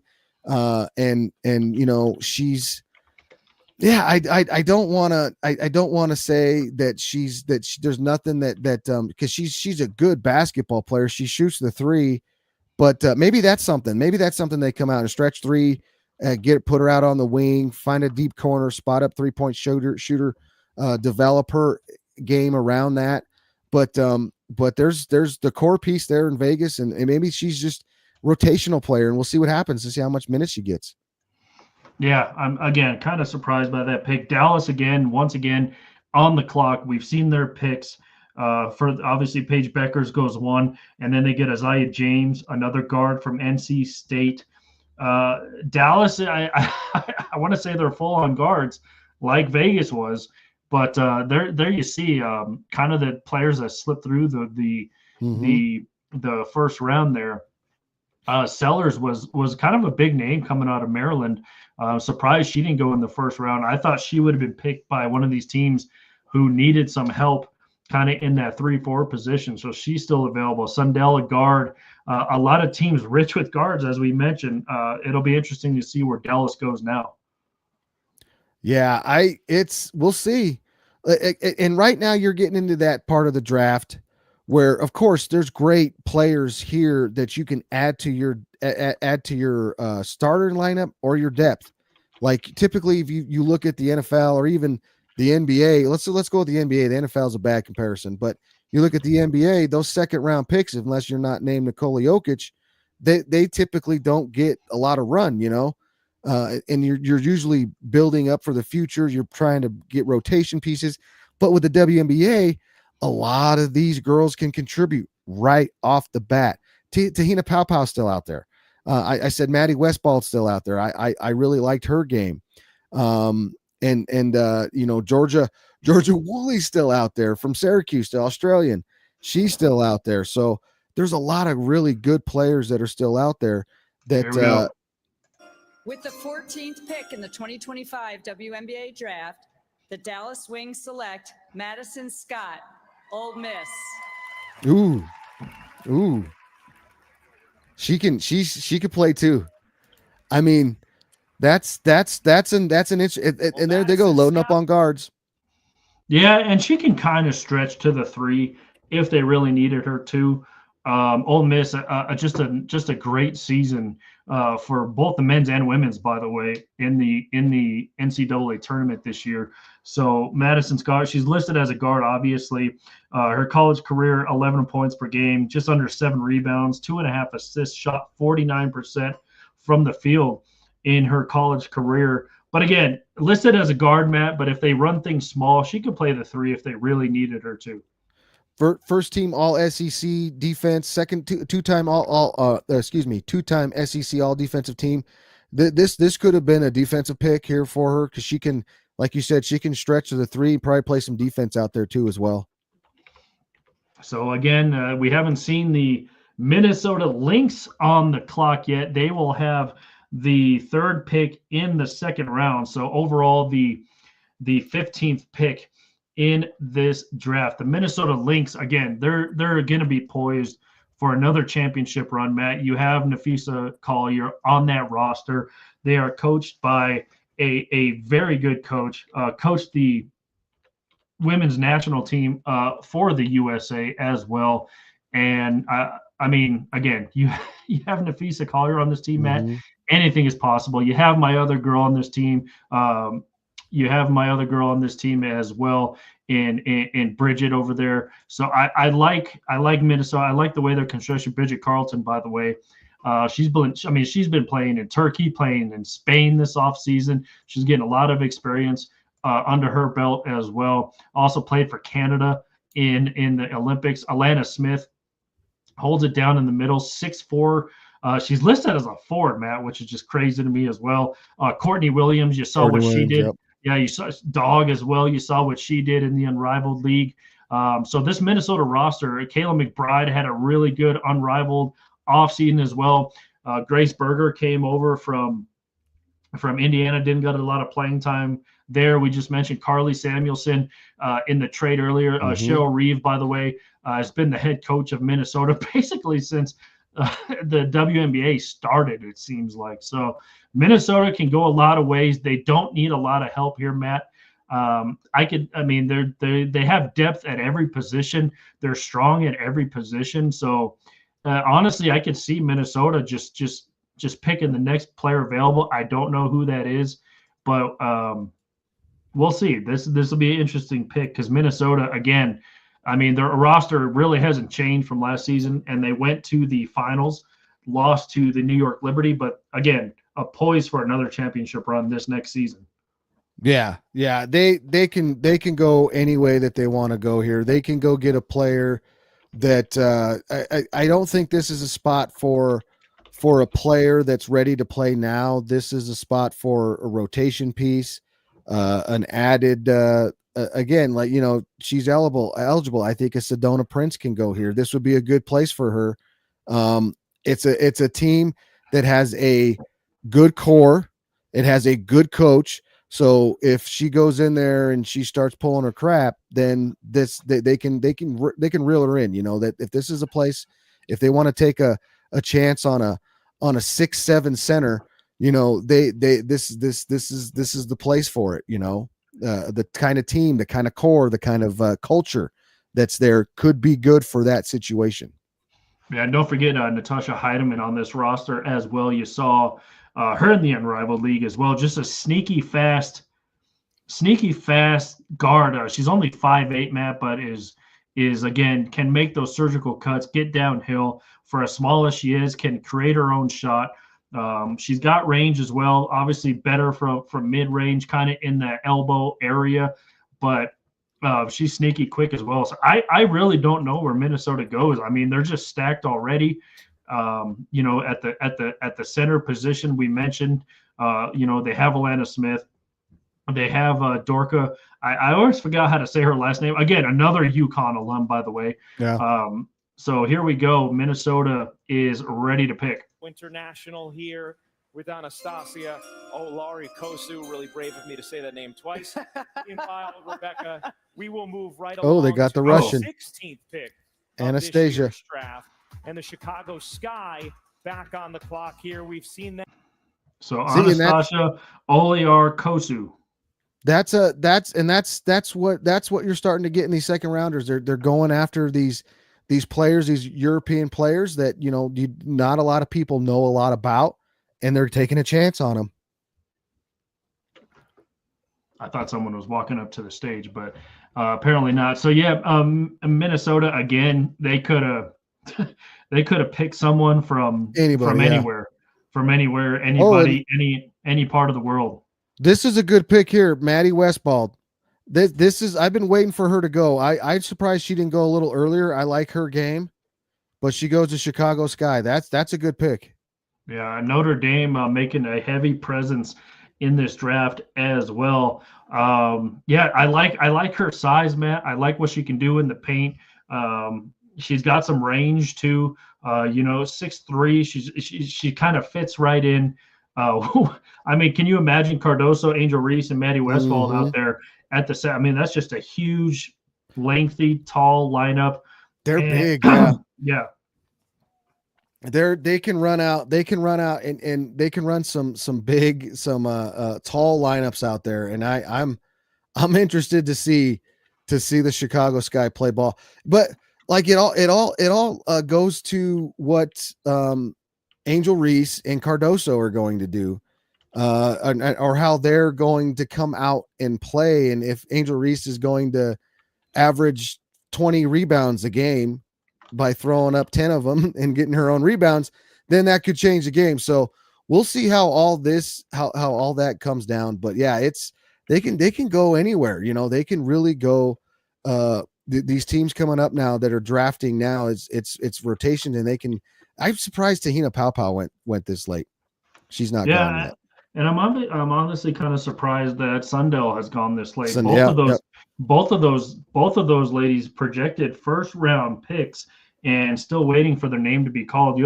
I would always feel bad when, you know, you get invited to the draft and you're just sitting there and just kind of waiting, and that, especially when you're invited. A lot of girls weren't invited, and that's why they kind of moved through those picks, Matt, because Maddie Westball wasn't invited to the draft. So that's why they kind of skimmed through that. By the way, the Golden State Valkyries back on the clock with their second ever draft pick here. You know, we saw what they did in that first round, going away that it was a Lithuanian assassin. I'm not even gonna I don't know. We're just calling her JJ. I bet you that's what her name would be, JJ. Juste Jakte is how I'm reading it, but yeah. Well, I mean, again, it depends on if they pick someone who's at the draft. Otherwise, they're going to kind of slide right by it, like they did with Minnesota and Chicago. But Valkyries, again, when you're rebuilding a team, it's got to be so fun to just have almost a blank canvas and a blank locker room, and just pick. Just, hey, you know, see where you fit, stuff like that, and that's what you get to do if you're the Golden State Valkyries right now. Yeah, and you get a look at and get a good kind of feeling on what this core can be, or what it's going to be, and you're trying to build culture, you're trying to build get people to come watch your game, so you want to add some star power to that as much as you can, but you also want to get some excitement, and drafting the Lithuanian assassin, I mean, could do that, could do that for you. Yeah. So we will see what Valkyries do here. Once again, they are on the clock, second round here, as we're just getting going here in the second round. And they bring in a assistant general manager, by the way, Nami, and you saw her kind of crank up the volume when the Valkyries were announced way back when. They have the same owners as the Golden State Warriors. Obviously, they're going to share the Chase Center, so that is just going to be what it is. And how about this stat? Only one of 10 NBA expansion teams have finished above 500. By the way. Oh wow, that's interesting. Yeah, so they did get Tiffany Hayes. You kind of saw her, Temi Fambengle. She had a very good season with the Indiana Fever. So we'll see what happens here. They have Cheyenne Sellers and Serena Sundell, like we mentioned, as the two best players available. Fagan as well from South Carolina. Fagan, right? He's in this draft as well. You mentioned Pow Pow. Don't see her name listed as they've gone through the 6 best players available. Raya Marshall from USC. Kind of forget about her. But the pick is in for Golden State. Let's see what direction they go. With the 17th pick in the 2025 WNBA draft, the Golden State Valkyries select Cheyenne Sellers, University There she goes. of Maryland. She's good. Really shocked that she went this late. And it's good for good for the Valkyries. It's good for them that she did go this late. But I agree with you. I think a lot of teams were going with the Euros. Were really that was a you can tell like how many have been drafted so far. At least 3 or 4, and is that like carry over from the NBA? Are they now going to look at the WNBA is going to take some notes from the NBA and taking these players that are from Euros, the European players that are coming over that are ready to go? Like what we talked about earlier, they've played professional basketball since they were 15, 16 years old, and they're ready to go. Are we going to start seeing a look at that even in the WNBA now?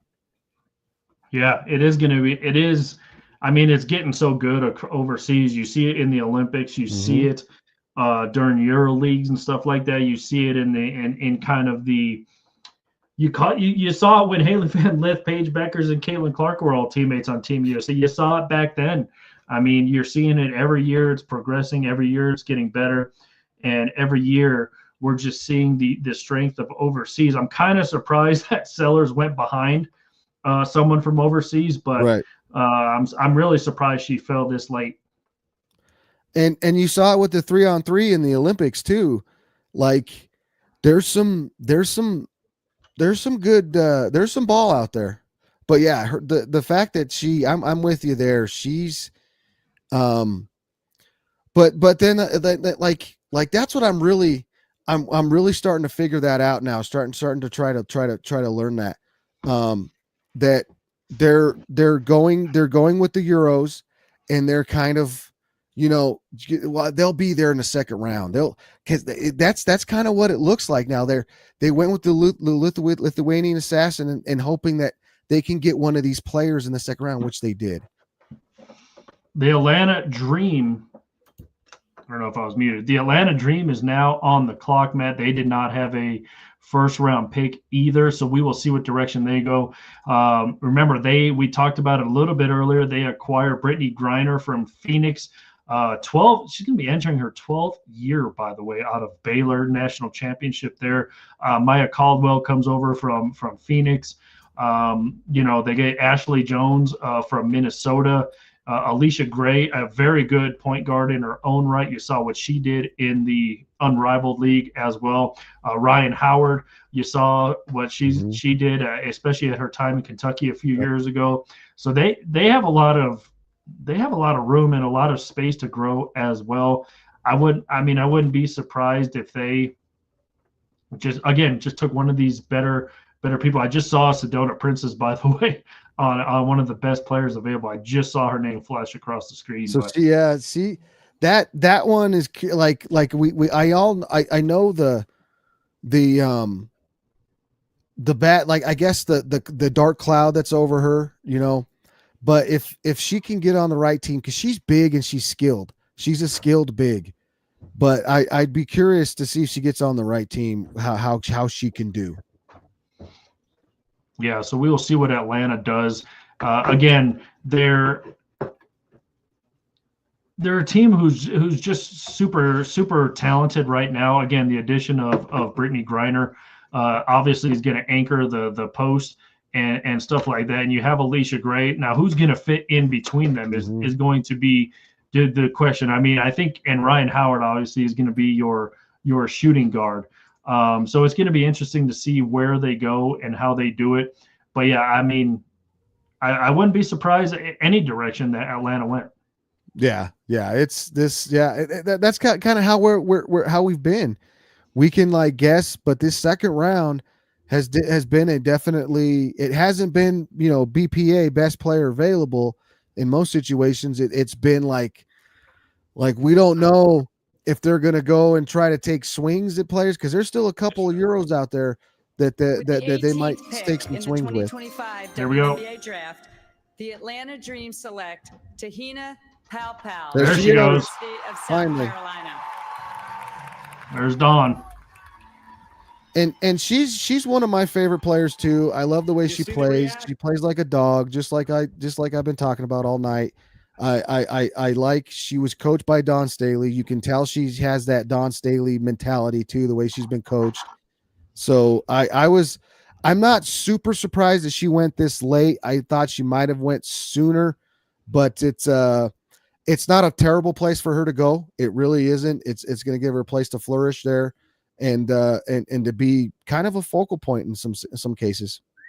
Yeah, most definitely. And we're going to see how she fits in with Alicia Gray at that guard position. Is she going to play the one? Is she going to play the two?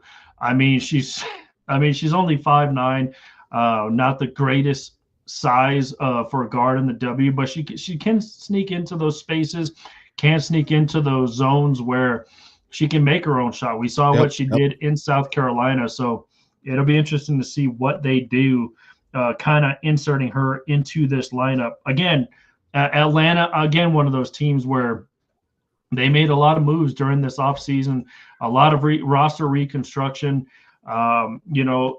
Indiana, by the way, is on the clock. This will be their first pick. I'm interested to see where they go. Again, got the jersey hanging up right now. So, and we got to see who plays with CC, right? We got to see who's on CC's, because that's like make no mistake about it, man. I'm gonna follow the Mystics. I'm gonna get a couple jerseys, like we were talking about. I really am, but CC's our girl. Like we're gonna watch CC and see what she does. So yeah, I'm gonna be excited to see who they pair with her here. What does the Fever need? We've talked about their additions. Is there something that they're lacking? We got the new coach. We got God, what I forget her name now. Was it Sykes or Stills? What was her name? The coach, Who? the old Fever coach, my favorite. Your favorite, Christy Sides. Christy, gosh darn it. She would frustrate the hell out of me. We got rid of her. We don't have to deal with her. Now we can watch CC be CC. Listen, the roster moves they made. I mean, Indiana's stacked. Yes, I mean, they're going for it all. They're going for it all this season, man. And then you bring in a coach like Stephanie White to just a former champion in her own right, a very good WNBA player in her own right. But yeah, I mean, look at this. I mean, they bring back they were able to re-sign Kelsey Mitchell, huge. They bring in Natasha Howard in kind of that Dallas Phoenix trade that sent Alyssa Smith to Dallas. They bring in Natasha Howard, a veteran, 12th year in the league. You have Aaliyah Boston, just a dog in the middle. You have Sophie Cunningham. This will be her 7th season, 3-and-D. By the way, she's gorgeous. And then you have Brianna Turner, who you bring in as well. The one key pick, I love the DeWanna Bonner pickup. I get she's going to be her sixth. It's going to be her 16th season in the league. But if you see and watch her talk, Matt, you think she's like second year in the league. She doesn't look a day over 25. She's tall, she's lengthy, she's 6'4". And then, of course, Cece heading things up. Lexi Hull still on this team. You saw the terrific things she did in Unrivaled as well. So, I mean, Indiana, like we've mentioned, kind of like the Minnesotas, they can go really in any direction. Oh, for sure. And you mentioned Bonner, and Bonner's like when the Nuggets, they had Jeff Green around, they kept Millsap around. That's what Bonner. I think Bonner's at what she's playing around is probably better on the floor, contribute more on the floor than Michaela Timpson. Oh, nice. She's a beast too. Defensively, oh boy. That Yeah, Florida State there. Yeah, that's a good pick. I like that pick too. This is a defensive pick. This is a pick that defensively she's a beast, but you can see what she can do offensively. But this is a defensive pick. She's a monster on the defensive end. But yeah, but you throw Bonner, you throw Bonner into this. Bonner's like exactly what CC needs and what that team needs, but definitely what CC needs. She is a veteran that is going to grab you by your shirt and get in your face and get you going. Like and she'll also do it with her play on the court. But yeah, that's a great pickup. She's gonna add to the defensive intensity that Bonner's gonna bring to it. So yeah, I like this pick. By the way, I'm super upset that Sophie Cunningham's jersey was available on their team shop, and now it is not. So if anybody from the Indiana Brass or whoever heads up their team shop, please put it back on there. Hook us up. It was literally on there for a day, and then it disappeared. I don't know why, but maybe it's sold out. I don't know. Maybe it could have very well sold out. But yeah, now we move on deeper into the second round. Fever actually have back-to-back picks here in the second round, so it'll be interesting to see where they go. They pick up Bree Hall from South Carolina. Hall, yep. Bree Hall, that's a good pick. I like that pick. Yep, me too. So they just got better defensively. Like they got so much better defensively just with these two picks. Not even talk about Bonner, but just with these two picks, boy. Here's the Sparks. 2025 WNBA draft. The Los Angeles Sparks select Sanaya Fagan from the University of South Carolina. Yeah, we kind of touched on her a little bit. So back to, I mean, if you're Dawn Staley sitting there, how proud are you? You got Pow, you got Fagan, and you got Bree Hall, all almost going back to back in the WNBA draft. And there's Dawn Staley right there, probably a proud coach. Oh, definitely. And again, what you're also getting with these players is you're getting the Dawn Staley effect. Dawn Staley has had these players coaching, whether how long they've been there, whether it's their whole time or they've only been there a couple seasons. You're getting what Dawn Staley instills, and whatever you say about Dawn Staley, her post game remarks and this and that, it doesn't take away from what she does to these players on the floor, and a perfect example of them going back to back to back, and they can really make some. They like this is a good pickup here for the Sparks as well. Yeah, and we always touch on obviously the UConn greats that come out of Gino Auriemma's system. I mean, South Carolina of late, have just been pumping out legends as well. You talk about Asia Wilson, you talk about Aaliyah Boston, you talk about what we just went through, Fagan, Bree Hall, Tiana Pow. So many greats are coming out of South Carolina as well. LSU starting to reach that rank as well. Mm-hmm. Maybe the top three coaches in women's college basketball are those at those three schools. Talking about Gino and Dawn Staley and Kim Mulkey. You could throw Schaefer from Texas as well. I mean, there's so many to go around. But yeah, we will see how Fagan fits in. I like that pick. We talked about they're kind of good on guards. Chicago is back on the clock, followed up by Washington, Minnesota, and Connecticut again. We're only going to be with you for these first two rounds, so we will not see the New York Liberty make a pick in this draft, which is kind of crazy. That is kind of crazy. Well, it's probably going to go real fast in the third rounds and in the third round. And again, they're just getting that. They're getting the most of the time. Most of it's just a rotation, and there's still good players out there, but you're starting to see them really go off the board now. Yeah, for sure. So we will see. And I'm sorry, eating my dinner as we talk. As do what you got to do. Yeah, exactly. So again, the Chicago Sky, once again, back on the clock. If you missed it, if you live under a rock, obviously Paige Beckers was the number one pick by the Dallas Wings. Dallas Wings had 2 picks in the first round. Yeah, I mean, Seattle Storm picked Dominique Malaga from France, Washington, Sonia Cintron from Notre Dame, Mystics, Kiki Ariafin from USC. I'm kind of still shocked that Sundell's still on the board from Kansas State. They have her listed as the number one pick still available. I'm glad HVL went in the first round.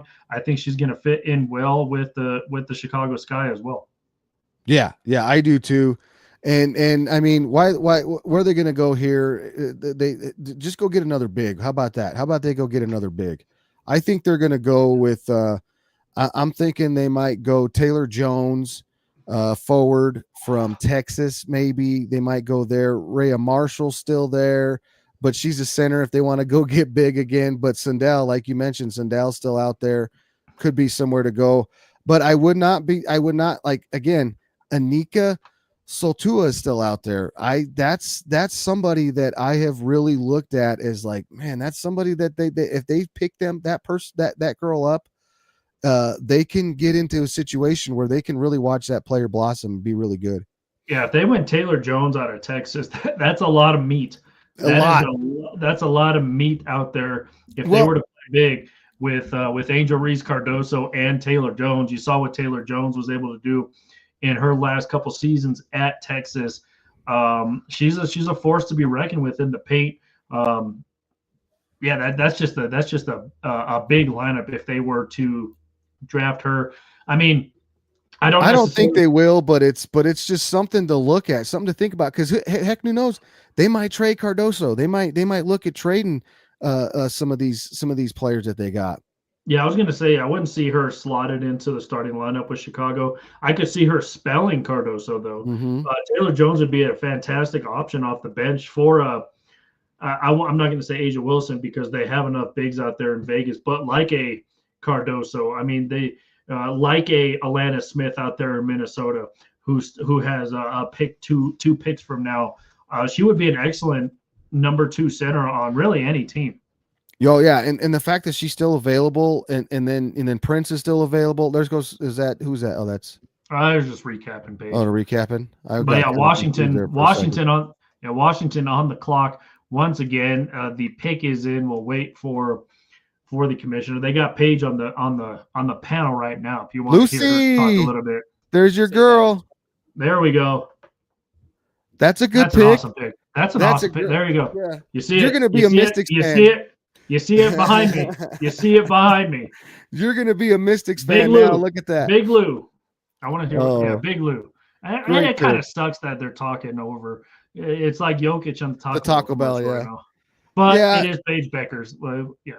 And Lucy Olsen, she's not there. She wasn't going to be there. So yeah, that's a great pick. Well, who did Chicago pick? Did we miss that? Oh, they're on the. Yeah, we missed it. They totally skimmed over that one. Did they trade up? Was that a trade? Did the Mystics trade with Chicago? They could have. Oh no, they picked Alicia Kubawali from Texas A&M. Oh, okay. Yeah, and then you just see right there Minnesota picking up Delilah Daniels. So they're just skimming through. They skim through who's not at the draft. Who's not there? Yeah, Delilah Daniels, all time. They did move from the Pac-12 to the Big Ten, but out of Washington, Delilah Daniels.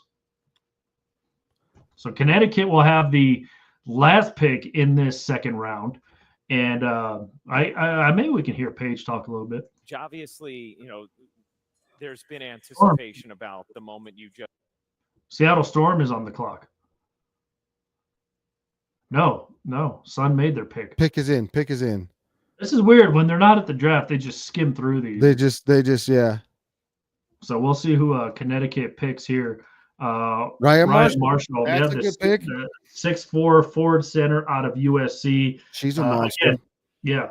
USC had some very good bigs in this one. So that means Serena Sundell, Sedona Prince, and it's crazy because Sundell was invited to the draft. Yeah, I wonder how come she fell so far.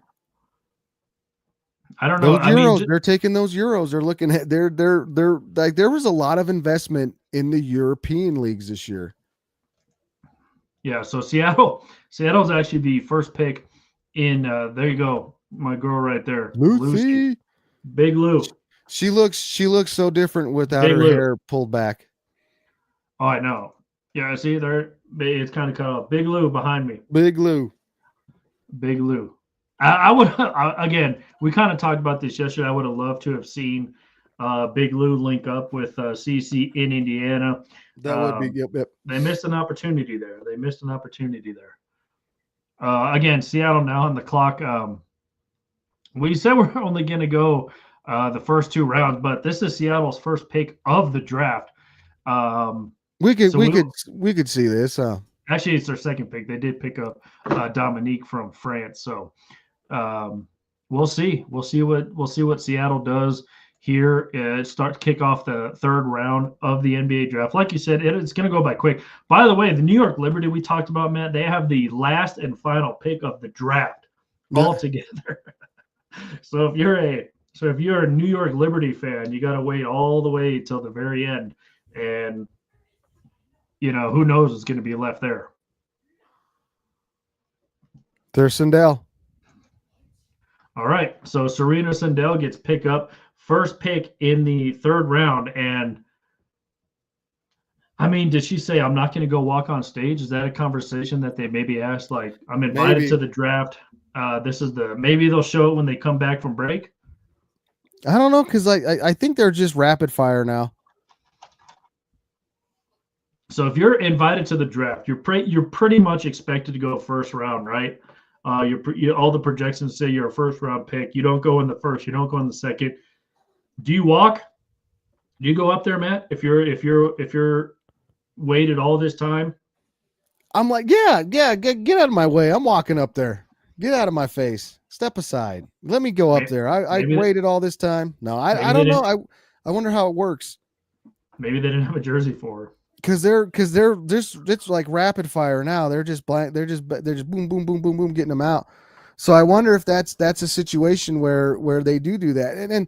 And that's something like, that we're learning with the draft, this being my 2nd draft, and watching it and really digging into it. It's similar to the NBA draft, similar, but, it's different because there's more opportunities to pick good players. Like it's like an 8-team fantasy football draft. That a team that just has a league that just has 8 teams, like the waiver wire is always loaded with somebody you can go snag. If you're picking a snake draft, you just grab whoever you want. That's what it kind of is. But this year there was more emphasis on taking a chance on the Europeans. There was more of an emphasis on not going best player available, but drafting on need and fit, what we saw. So it's just going to get better and better, and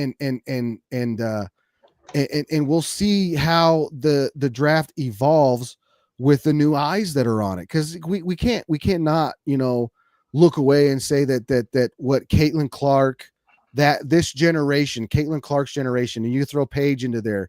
You throw Angel into there. You throw Juju when she's ready. You go Cameron Brink in there. Here it is, by the way. Maybe they did do it. Pick in the 2025 WNBA draft, the Seattle Storm select Serena Sundell. Yeah, get up on the stage. Get up. There she goes. Yeah, she looks beautiful. Come on. Yeah, let her go up there. Because they did kind of just go over that. Like, just about not blow over when, it. But where, and Serena Sundell goes to a place that has quite the history of successful guards. By the way, led Division I in assists, by the way, at 7.3 a game. That's impressive. 14 points per game. You see there, 50% from the field. Yeah, I mean, she deserves to make her walk up there. 6'2". She looks like she's 6'2" too. That's what I mean. She's kind of, they do have a jersey for her. So yeah, so there you go. Serena Sundell, projected first round pick, kind of slides all the way to the third. Again, it was going to be how how they used her. I like her size as a guard, man. I mean, her passing is just prolific. We just mentioned led the college landscape in assists. You see there getting to the basket, making moves in the paint. There against USC, against their big team. Look at that up and under. I mean, it's just crazy what she can do. And not only that, Kansas State made a pretty good run in the March Madness tournament. So I'm glad that she was able to get picked up. Yeah, she's a good baller. And I wonder how come she fell so far. I don't know. I'm assuming we talked about all these teams. They're just so rich with guards, but I like her size as a guard. I do too. And with her passing, she's not your prototypical built point guard. You don't see that kind of passing from shooting guards, definitely. But I don't know. I don't know why she fell. We haven't. Maybe the narrative was talked about when we had ESPN on mute or something like that. We don't know, but and then Dallas had already made their pick in the third round. JJ Quinerly, the guard from West Virginia, goes to Dallas as well. Yeah, they're starting to reel them off. Yeah, that's the my biggest takeaway from this draft was the Euros, the load up on the Euros, the chance that they gave a lot of those players. I think was one of my biggest takeaways from this draft. That Haley Van Lith to Chicago's huge. I really like that pick. I felt like that was a good one.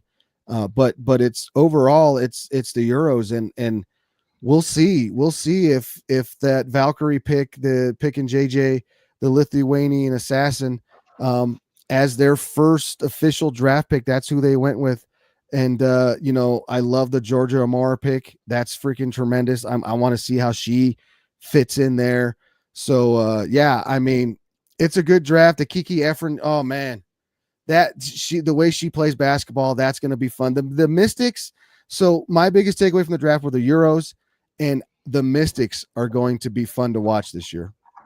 Yeah, for sure. And then the LA Sparks pick is in as well. You see Sedona Prince. I don't know if you can see the screen, but she is the best player available. You mentioned 6'7" center still available. Seattle has made their pick as well. Like you said, just rattling it off. Madison Connor, the 5'11" guard from TCU. So TCU, throwing out a couple guards. Both of the backcourt gone. So Valkyrie's back on the clock as well, as we see some highlights here from Georgia Amore at her time in Kentucky. Has there been any kind of surprises for you in this draft, maybe besides the Valkyries' first pick of their franchise ever?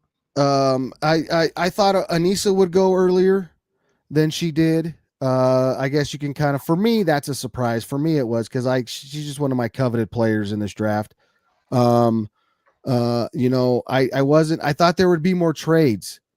What I was reading and what I was following, I felt like there would be a trade. I felt like Dominique Malaga was going to be sought after, was going to be, one of those players that teams would try to go up. And maybe there was a shot at trying to make a trade for that second spot where she was going to go. So that was something that I thought we'd see more of. But yeah, my biggest surprise, like I said, was all the Euros going, and Anissa. I thought she would go in the top 4.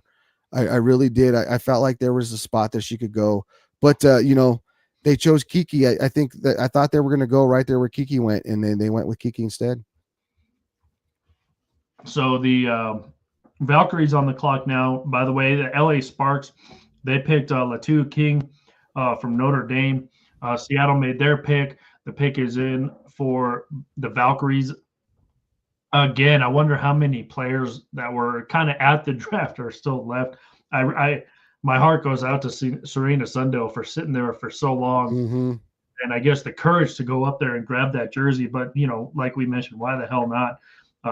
You were picked there. We mentioned Madison Connor the guard goes to Seattle.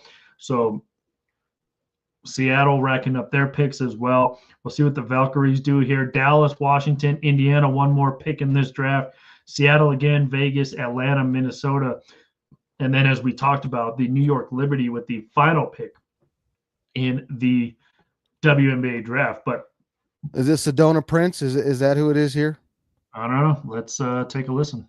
30th pick in the 2025 WNBA draft, the Golden State Valkyries select Caitlin Chen, University There you go. of Connecticut. Okay. She could ball too. I forgot about her. I didn't even see her name on there. There's all the UConn teammates. I forgot about her. But she can go too. Yeah, you could just hear the UConn just contingency there at the WNBA draft. Got another tip of the cap to Gino, man. Ooh. Yeah, obviously a transfer from Princeton. Led the Ivy Leagues in scoring at her time in Princeton as well. Comes to UConn to try to win a national championship. She gets it done. I believe she was a fifth-year senior as too, no? Mm-hmm. There's Paige. Cool to see all of the UConn alums, especially when they won the national championship. By the way, you saw Breanna Stewart there, you saw Maya Moore there, you saw Aaliyah Edwards there. It was very cool to see how well they all just travel in packs, and no pun intended, them being the Huskies, but I mean that's what they do. They just all stick together. It's incredible. Dallas just picked up Arnett Von Lay, the former CU buff. That she's a big down low. And Zaya Green goes to the Mystics. Yep. Washington just picked up another Alabama product. Mm-hmm. So Alabama pushing them out. That's what, 3 or 4 for Alabama? That's 3. And another thing too, you can see is when you look at this, people that don't understand, especially with girls basketball, those are ballers. Like you look at them and you're looking at, I was waiting till she goes, Yvonne.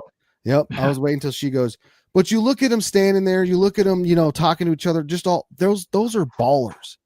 Those are the group of ballers that are right there. I mean, you just love to be a fly on the wall in those conversations. Right. Cause those girls, they're ballers, man. They're some of the best basketball players in the world. Definitely in the country. Male or female. Those are some of the best basketball players that we have. Seattle goes with Jordan Hobbs, 6'3" guard forward out of Michigan. So they just kind of slipped right over Indiana's pick too. They're just rattling. Oh no, off. you mentioned Indiana's pick. Yeah. They just did like a kind of a cover profile on Sedona Prince. She was a 7th-year senior, which is crazy. She's already 24 years old, which again maybe plays a negative factor as well. I mean, if you're a team and you're looking at Sedona Prince, yeah, she's 6'7", but she's got a lot of experience. She may have that dark cloud that we talked about. That the whole Haley Van Lith story kind of steered clear of her in the locker room. But do you take a chance on her if you're one of these remaining teams?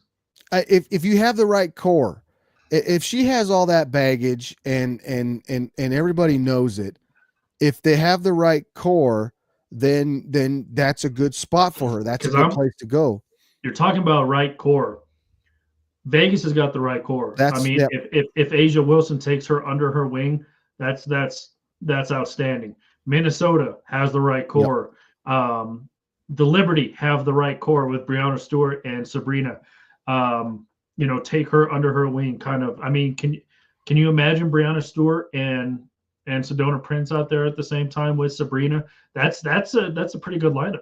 Yeah, and those women, they're not going to take her crap. If she goes on there, she's got an attitude, or she's pulling the same crap she did at Texas or Oregon, and there with Haley. Stewie's not going to take that. In that situation, Age is not going to take that. You go to Minnesota. I thought Minnesota could have been a good spot for her, but yeah, it's got to be the right. And we might not even see her get drafted. It might be a rookie signing or however however they do that. Yeah, We might see one of those. Undrafted free agent.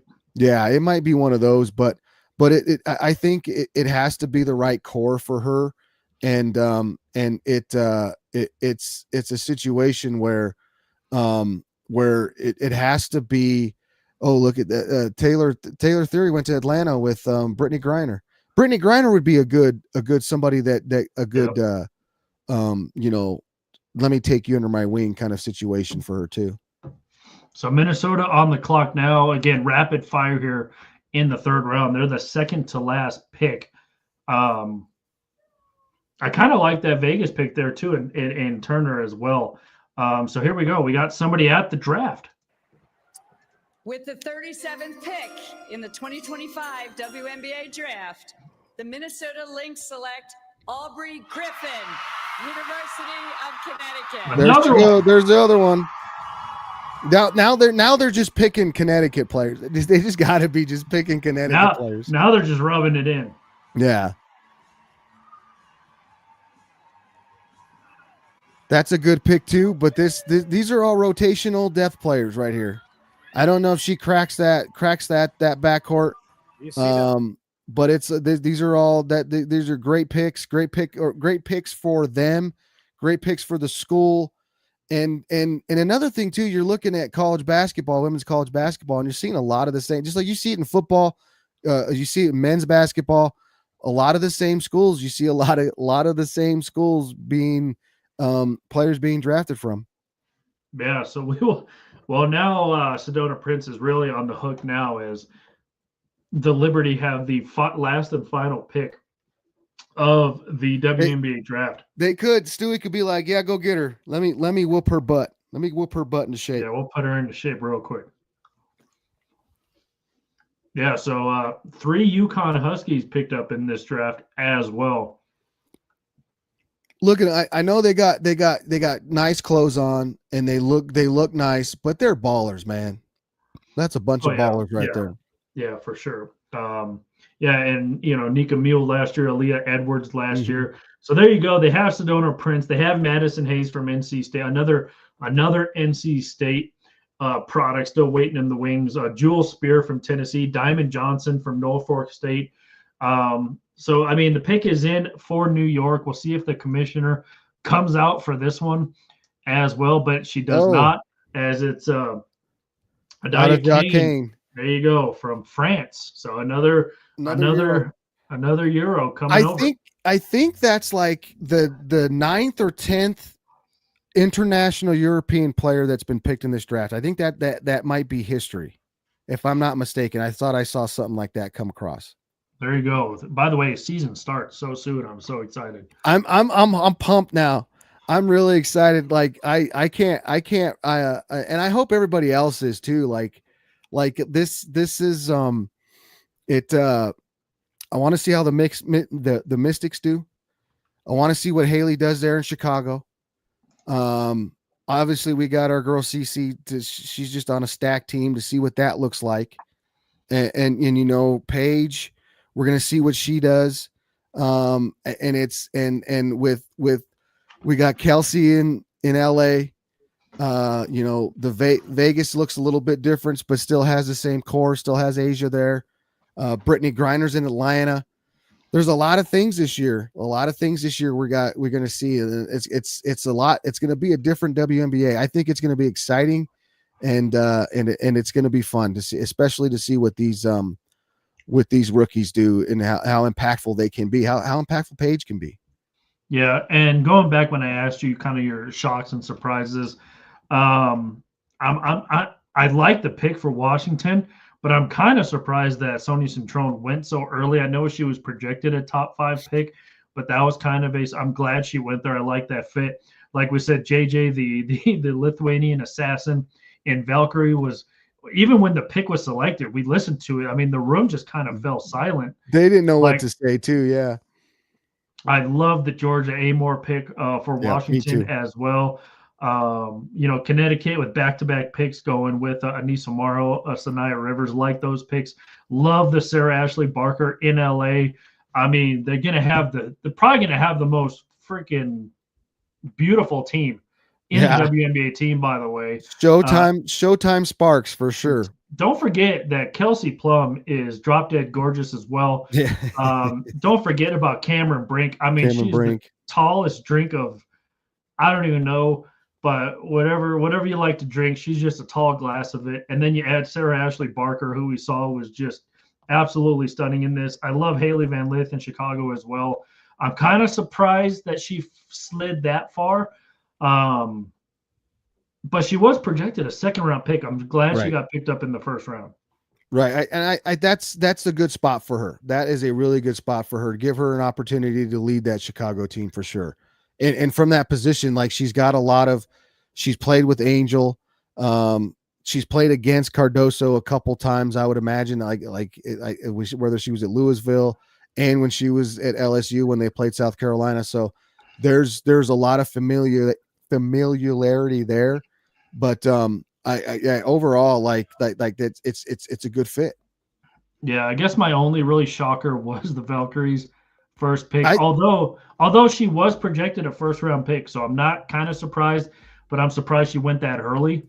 I'm kind of shocked that Sundell fell all the way to the third round. Right. That was a big shock too, but I'm with you. You know, the international European players dominated this draft. I feel like UConn players dominated this draft, but it's just sets up a great WNBA season. And if you're not on it yet, go and before it goes up, go and if you like basketball, if you like women's basketball, the WNBA app is the place to go. You watch all the games, and it's like $40 or something like that, isn't it? It's like $35 for a year. It's ridiculous. You get to watch as many games as you can, as many games as you want. My wife and I watch all kinds of games. I'm going to be watching a lot of Mystics games. I mean, obviously the Fever games, but I'm pumped for the season, and it was I'm excited. So go check that out if you're a basketball fan. You're going to like that app. All right, but that is going to do it for us here on our live draft coverage of the WNBA draft. Hope you had fun. Thank you for tuning in. Thank you for listening. It'll be posted on our website as well as obviously YouTube and Spotify, wherever you get your podcast, if you want to go back and re-watch it. But thank you all for getting involved, tuning in. We did get a shout out that I wanted to put up there as well from Daniel Love. The women's basketball talk found y'all because I was heading home from work to catch the live draft. Just made it home. I'm gonna log off, but definitely got my follow, guys. So there it is. I mean, thank you, Daniel, for that. That was posted on X. That's why we're here. Yeah, so once the season gets going, man, we're going to be talking a lot of WNBA basketball. Oh, big time. Get ready. If you missed it, we talked a lot of women's college basketball over the last couple of months, as well as we get ready for the new crop of WNBA. I don't know if you saw the State Farm, by the way, commercial that's been on. It was Jake from State Farm, obviously, and then, of course, Cece, who's a State Farm representative, and she was funny. She just, like, pulled a firework thing and just started yelling, saying congrats to the new crop of rookies. So I got to check. I don't think I've seen that one yet. Yeah, because the draft is brought to you by State Farm for the WNBA. But once again, thank you all for tuning in. Thanks for the shout outs, and hope you enjoy this season of WNBA basketball. It's really fun to watch. It's a really good brand of basketball. I know you probably see the clips of just terrible basketball, Angel Reese missing a bunch of layups and stuff like that. I'm not just pointing out her, but, these people put these clips together of just bad plays. It's not all like that. Watch the Fever, watch CC, watch Vegas, watch New York. I mean, it's a really good brand of basketball. It is. Yeah, I echo everything. And you can go and see the same BS in the NBA. Like it's the same. It's just there's don't take that. But I echo all that. Go watch it. Especially if you love basketball, I love basketball, and I love women's basketball because of the there's just a different aspect to it. It's not all dunking and you're like, oh, that's fun. Yeah, it is. It's cool, but there's more to it. There's more scheme. There's more effort. There's like there's just you just start watching it and you'll see what I mean. Yeah, and I guess we talked about it in our show yesterday, Matt. I was hoping and waiting for Big Lou's name to be called. Obviously, she wasn't at the draft, but she did get picked up by Washington. So Washington's going to be fun to watch, man. Yeah, I'm watching. They're going to be on my team my teams that I follow for sure. The Mystics for sure. All right, that's going to do it for us here, though, on our live draft coverage. We'll probably be back in a couple weeks with another live draft coverage as the NFL draft gets going in about 10 days from right now as well. Stay tuned for the Wheelhouse. Stay tuned throughout the week for all of our pods that drop. Stay tuned to our social media, Facebook, X, Instagram, YouTube, Spotify, and don't forget to check out our home base at e5280sports.com. But for Matt Mascarenas, I am Michael Spillane. We will see you guys later.